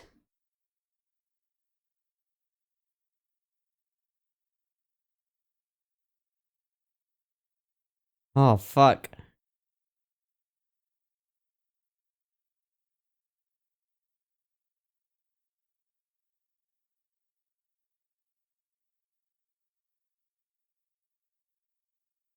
What's she been digging?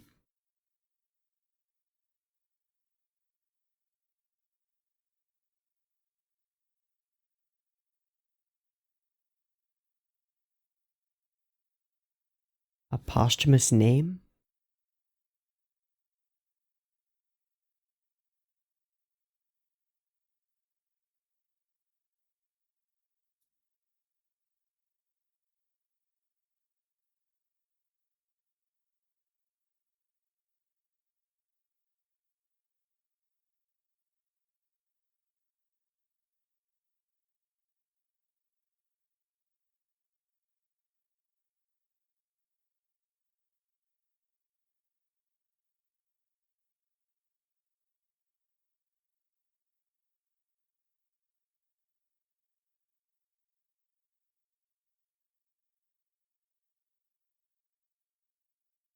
Oh!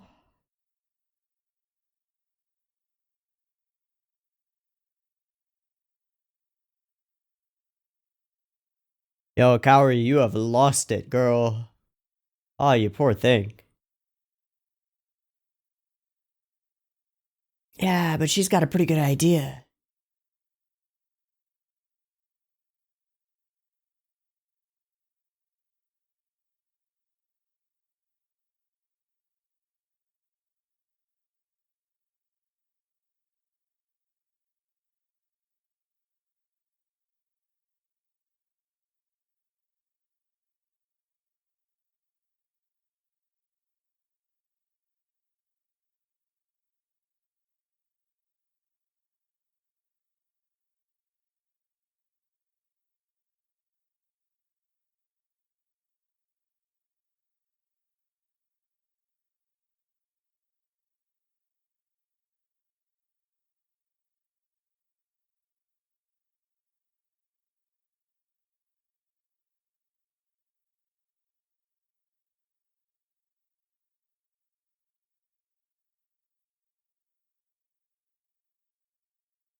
Will he join the other side?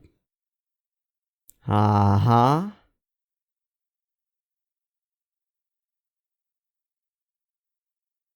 He will. Interesting, but will he rise? I assume so. He's got pink shoes. Where'd he get those cool digs, by the way? Where'd he get that dope jacket?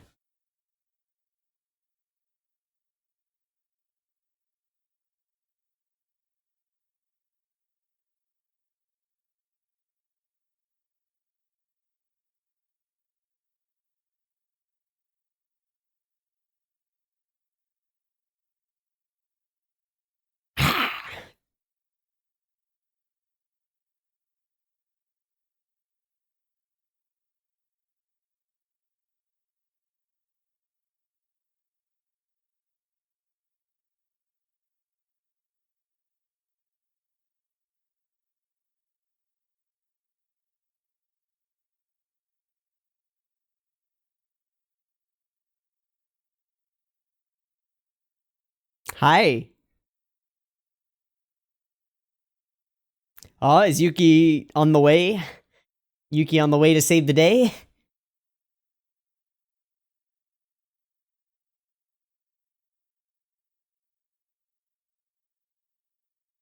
Let me grab some steaks. I'll be right over.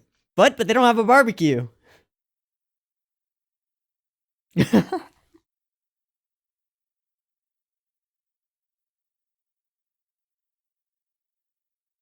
Nope.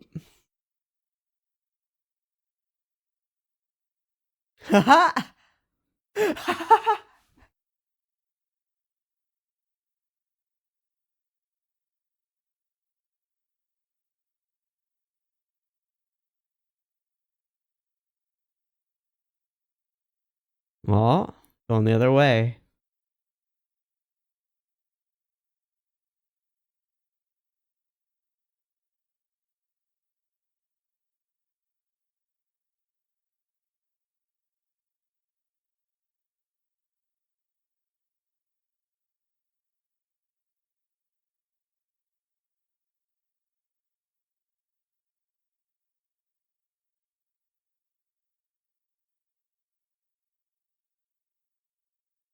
Get inside, bro. Moving truck.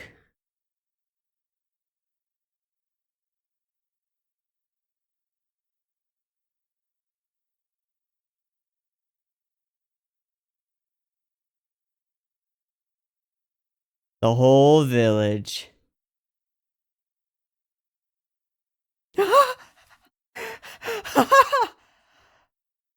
Uh-huh. Yeah, it's a bit too late now.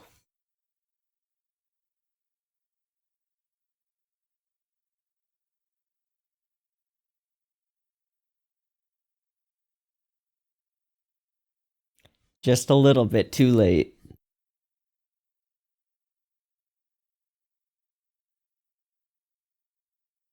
What do you do?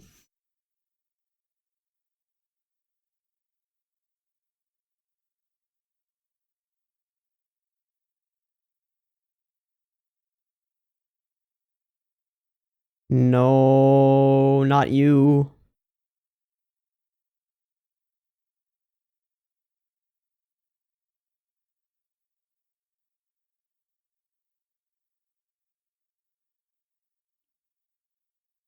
She been drained?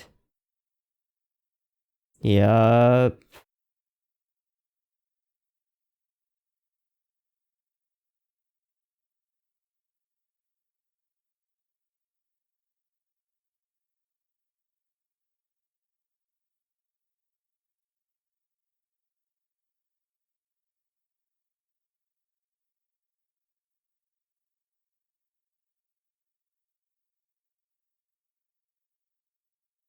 You know that she's been forced to say that. There's no reason for you to follow the rules right now, Doc. Hello, Sunako.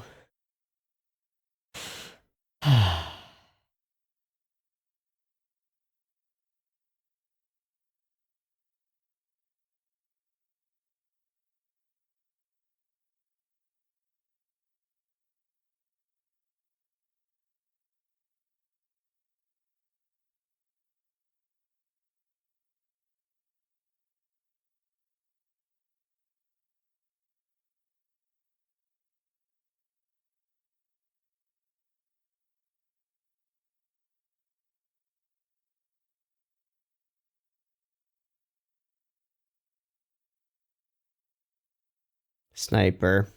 Fuck.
I'll let you live for a little while. Well played, Doc. Oh, nope, never mind. She's sucking the blood.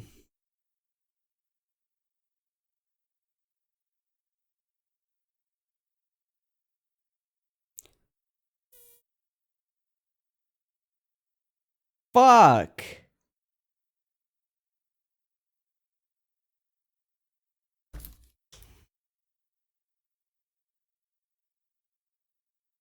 Alright, we'll listen to the ED for the last one.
So she didn't deny that that her husband is human.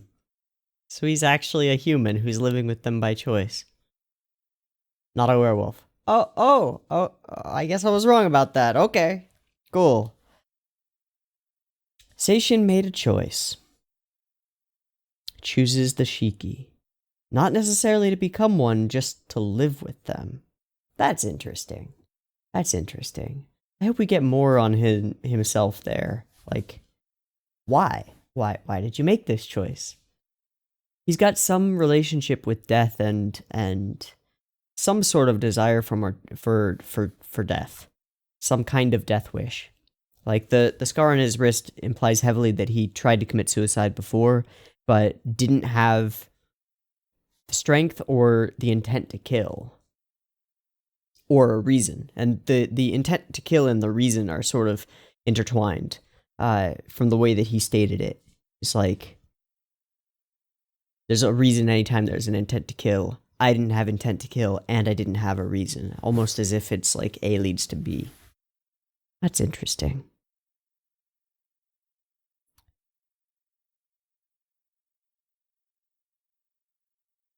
The conversation that Toru has with Seishin is very interesting.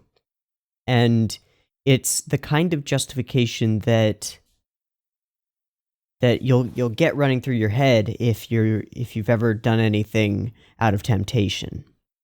If you've ever done anything you knew you shouldn't have, just because you really wanted to, or if you've ever stolen anything, then these are the justifications that go through your head and the way that you start thinking. When I get hungry, I think, what's the big deal?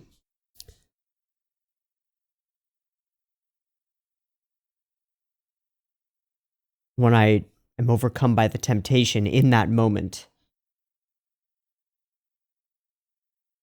it seems like an easy choice, right? But then you have to live with it.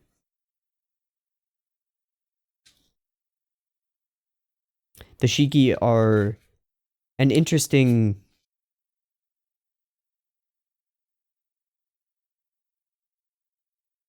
They're human, right? They're as human as any human and more.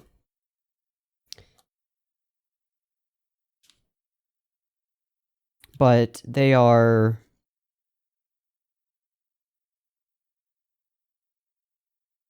How do I put this?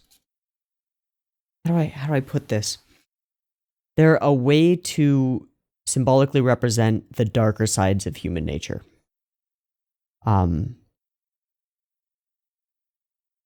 Because they are forced, no matter what, no matter who they were before, to take evil action, to kill. And they're forced by the nature of their own existence. They must kill humans in order to feed.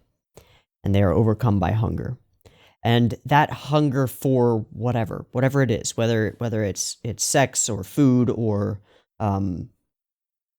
money, power, whatever, that need that humans feel that drives them to do bad things is universal. Everyone is susceptible to it. Temptation exists. And the question really is it a sin? And who decides?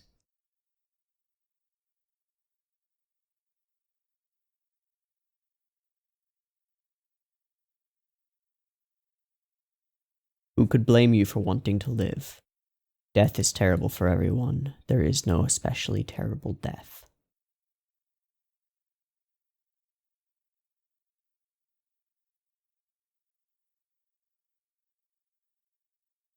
You could even say that death to a Shiki is preferable, because there's a chance that it won't be permanent. That seems to be what the old monk thought. That's why he sent the invitation.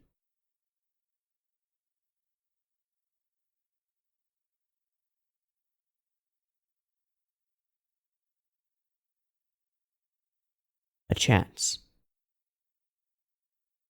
Chance for immortality, huh? That doesn't seem to be Seishin's reason. He doesn't seem to... Well, his reason isn't stated explicitly. We're left to wonder at this point. He doesn't seem to want to become a Shiki. He just seems to want to live with them and learn from them. But why? Perhaps for his writing. Now the doctor has been attacked. He's had his blood sucked and he's been hypnotized. I thought he was going to spearhead the whole resistance, such as it would be. I guess not. I don't know. Now it's just Yuki and he's being followed around by blue-haired dude. Yikes.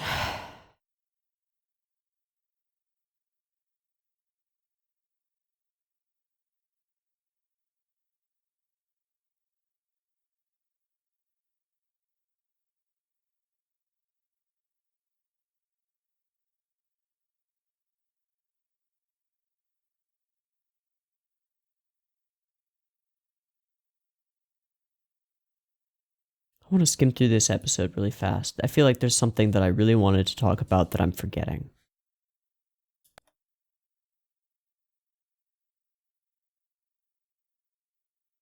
This conversation.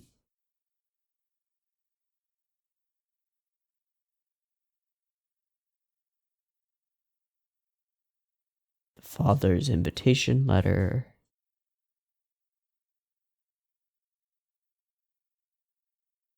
There's this whole thing with the posthumous name, which is interesting.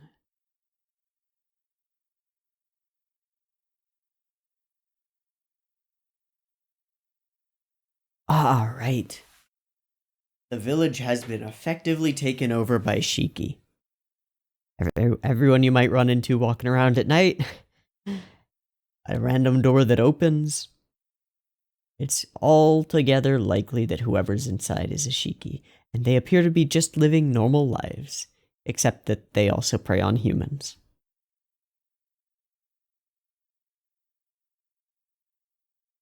That scene where they're just sort of dragging him away and they're like, be careful at night, see ya! It's great, just great. Well, I think I'm gonna wrap it up. We're building and building to the climax. It will be soon.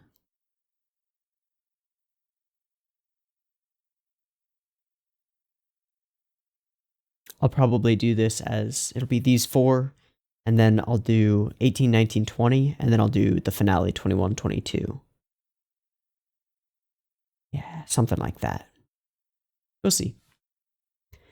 In any case, it's a pretty darn good show. I've been Teeaboo, this has been Shiki.